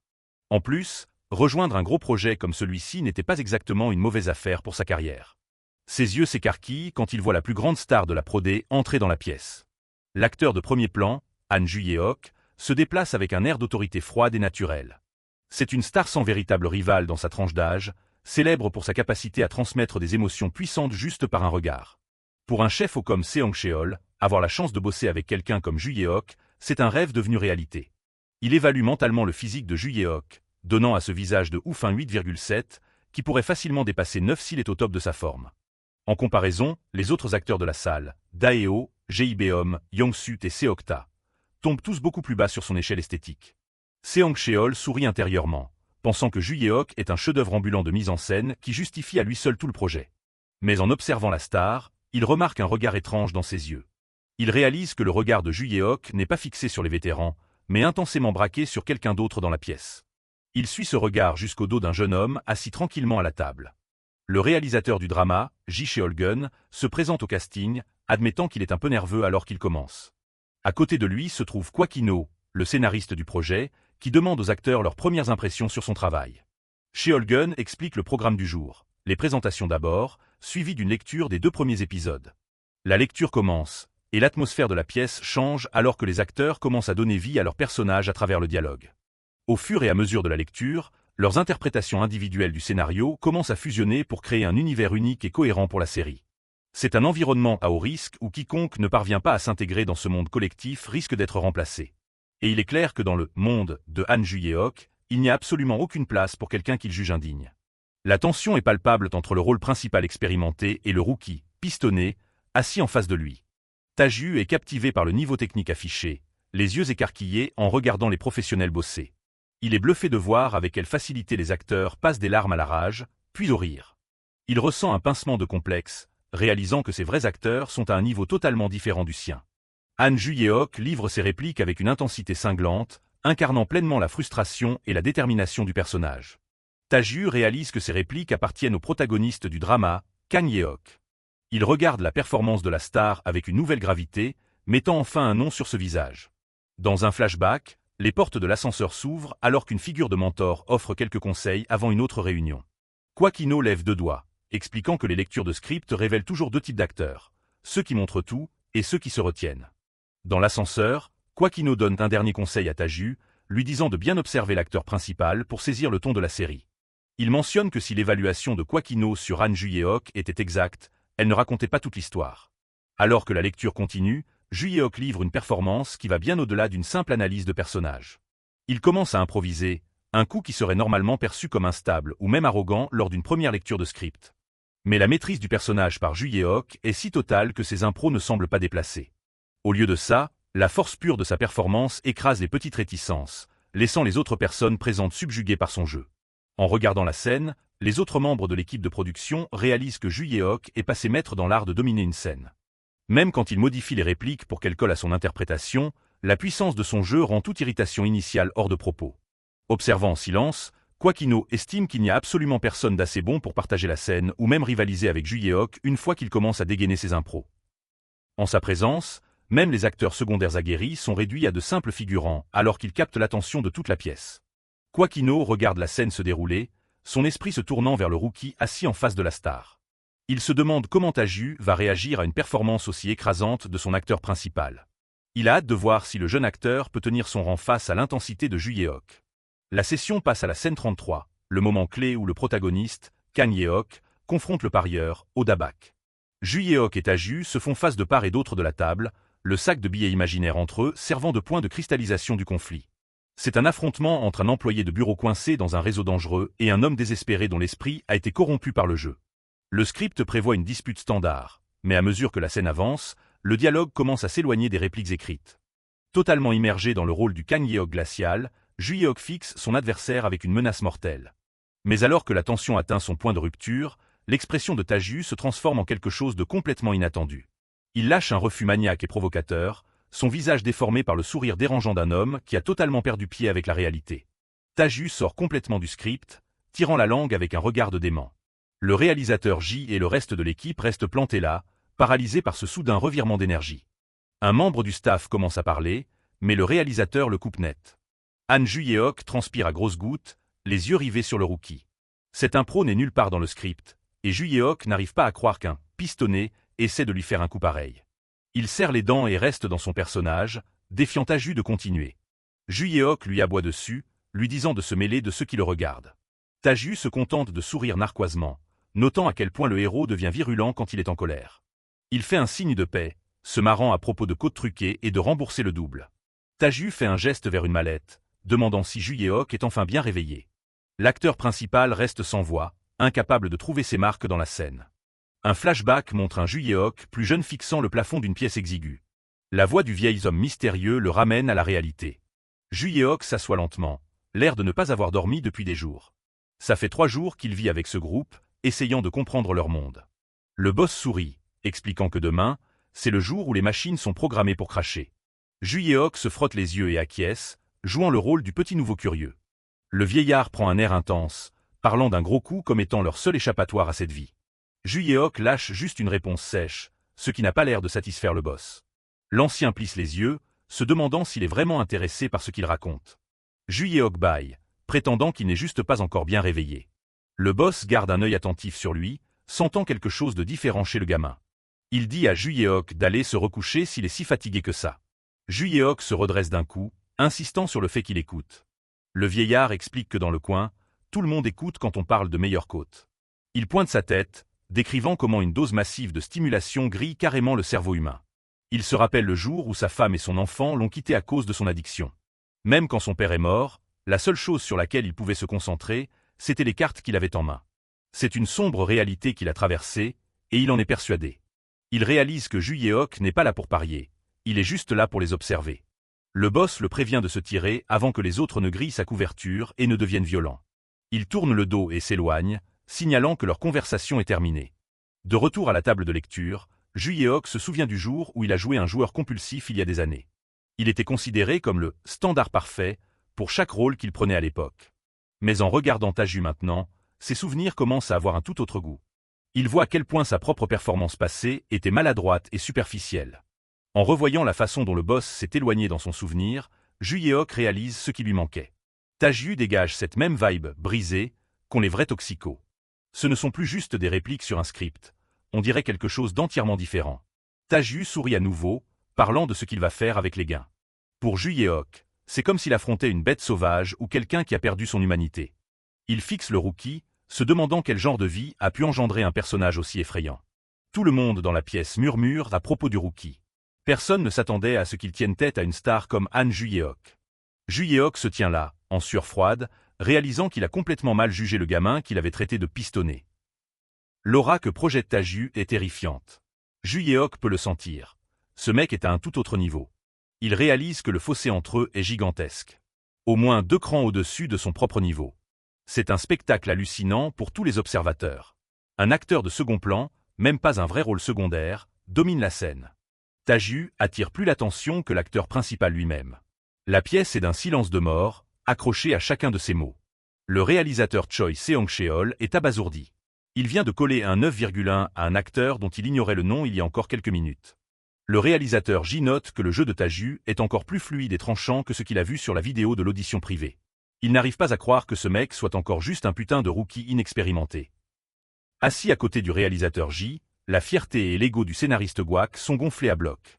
Il a toujours su que son flair pour dénicher les talents était exceptionnel, mais dégoter un tel monstre n'était absolument pas prévu au programme. Il blague sur le fait de l'avoir repéré dans une contrée sauvage, sans foi ni loi, loin de toute civilisation. C'est la seule explication à une puissance aussi brute. Le réalisateur J pense déjà à la suite. S'il gère bien le cas Taju, ça pourrait être le nouveau départ dont sa carrière a besoin. L'excitation est palpable. Ils savent tous les deux qu'ils viennent d'assister à la naissance d'un truc spécial. Ils discutent de la marche à suivre. Le potentiel ici est bien trop énorme pour être ignoré. Mais pour l'instant, ils doivent s'en tenir au plan. Ils lisent juste les répliques pour trouver le bon ton. Ils commencent à s'imaginer le rendu avec la valeur de production complète. Maquillage, lumière, décor. La simple idée est incroyable. Le réalisateur admet qu'il manque encore un truc, le montage final. Mais même sans ça, la performance est glaçante. Il garantit que le résultat sera encore meilleur que tout ce qu'on peut imaginer. Il n'a jamais été aussi sûr d'un projet. Quand le boulot marche aussi bien, tout le reste semble s'aligner naturellement. L'atmosphère dans la pièce a radicalement changé. La scène 33 enfin terminée, ils annoncent une pause de 5 minutes pour laisser la tension retomber. Ju Yeok file immédiatement vers la sortie. Il a besoin de s'isoler un instant après cette confrontation. Taju est juste en train de boire une gorgée d'eau quand Ju Yeok l'arrête. Il est poli, mais l'intensité est toujours là. L'acteur principal a une question. Il a besoin de savoir à quoi pensait Taju pendant cette scène. Il lui demande sur quelle base émotionnelle il s'est appuyé pour interpréter le personnage. Il essaie de comprendre comment un rookie a pu l'éclipser à ce point. Taju hésite. Il dit que c'est difficile d'expliquer la technique, mais qu'il peut expliquer l'émotion. Il lâche une bombe. Les joueurs invétérés sont eux-mêmes une sorte d'acteurs. C'est une perspective que Ju Yeok n'avait jamais envisagée. Ju Yeok est confus. Il ne pige pas bien ce que Taju veut dire en qualifiant ces gens-là des acteurs.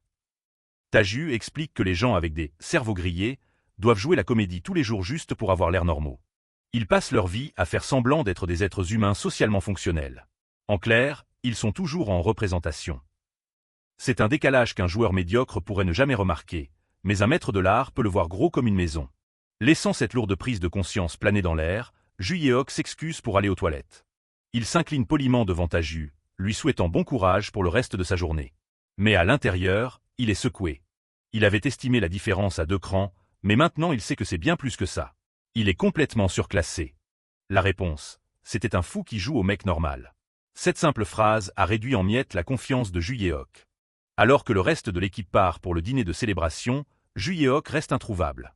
Les autres commencent à se demander où il a filé. Ils supposent qu'il sèche juste le repas ou qu'il fait une pause.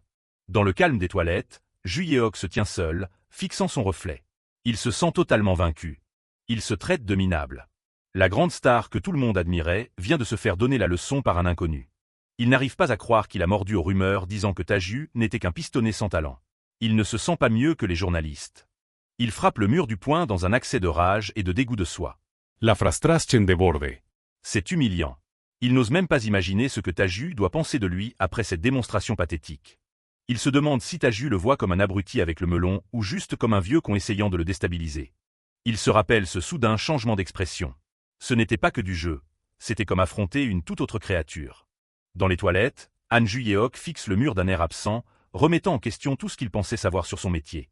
Un homme en costume rouge aux yeux fatigués entre. C'est le manager de Ju Yeok, et il fait la gueule. Il a entendu la star cogner le mur depuis l'extérieur. Ju Yeok admet qu'il a toujours rêvé d'être un vétéran cool qui soutient les petits nouveaux, pas quelqu'un qui se sent menacé par eux. Le manager écoute en silence la top star s'engager dans un rare moment d'introspection.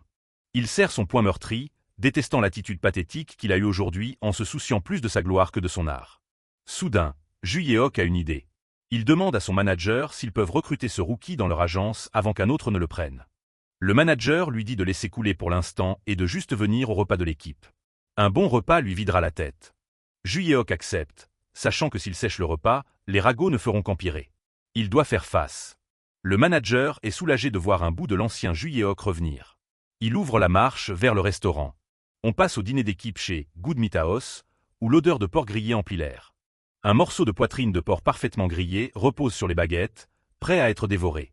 Lee Taju en prend une bouchée satisfaite, semblant totalement insensible au drama de l'après-midi. Gwaquino, le vétéran musclé, demande à Taju combien de cartes de visite il a récoltées après la lecture. Il parie sur 7. Gwaquino est curieux de savoir quelle grosse agence essaie de scouter le nouveau talent. Taju mentionne qu'il n'en a pas eu de Daei Entertainment, ce qui surprend l'acteur aîné. Taju demande s'ils sont vraiment si bons que ça. Il est encore en train de décrypter comment marche la hiérarchie du milieu. Gwaquino explique qu'une agence de premier plan fournirait la protection dont un rookie naïf comme lui a besoin. Taju demande pour YKB. Kwang-woo le prévient qu'ils sont intenses et qu'ils risquent de le faire bosser jusqu'à l'épuisement. Le rookie s'arrête de mâcher, se sentant un peu mal à l'aise alors que la conversation touche une corde sensible. Taju réfléchit, se demandant s'il devrait juste avouer qu'il a déjà signé avec YKB. Gwaquino continue de l'encourager, lui disant que bientôt, personne n'aura le cran de le prendre de haut. Il dit à Taju de juste regarder autour de lui. Quelque chose a clairement changé. Tout près, un groupe d'acteurs s'engueule bruyamment sur la bonne façon de jouer un flic. Ils sont super passionnés. Un autre acteur réplique en criant, insistant sur le fait que la « vibe » doit être radicalement différente pour son personnage de voyou. Ils débattent même des détails subtils du jeu pour un rôle de procureur.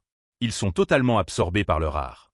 Taju les regarde, surpris par la ferveur soudaine qui émane du reste du casting. Gwaquino rigole, notant qu'ils sont tous survoltés maintenant. C'est un contraste total avec le début de la journée.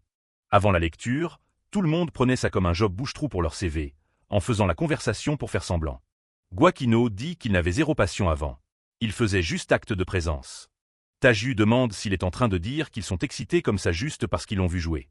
Il a du mal à y croire. Exactement. Esprit de compétition, gêne ou inspiration. Peu importe ce que c'est, la performance de Taju leur a mis le feu au cul.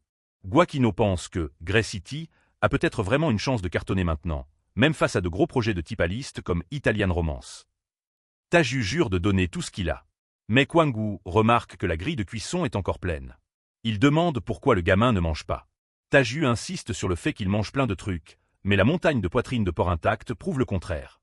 Gwaquino le recadre direct. Il n'a jamais vu le rookie manger aussi peu. Il y a clairement une embrouille. Taju plaisante en disant que peut-être qu'il devrait manger du bœuf de luxe au lieu du porc. C'est une tactique d'esquive classique. Gwaquino se marre, le taquinant d'avoir des goûts de luxe aussitôt dans sa carrière. Du bœuf ou du thon, peut-être. Puis il se souvient.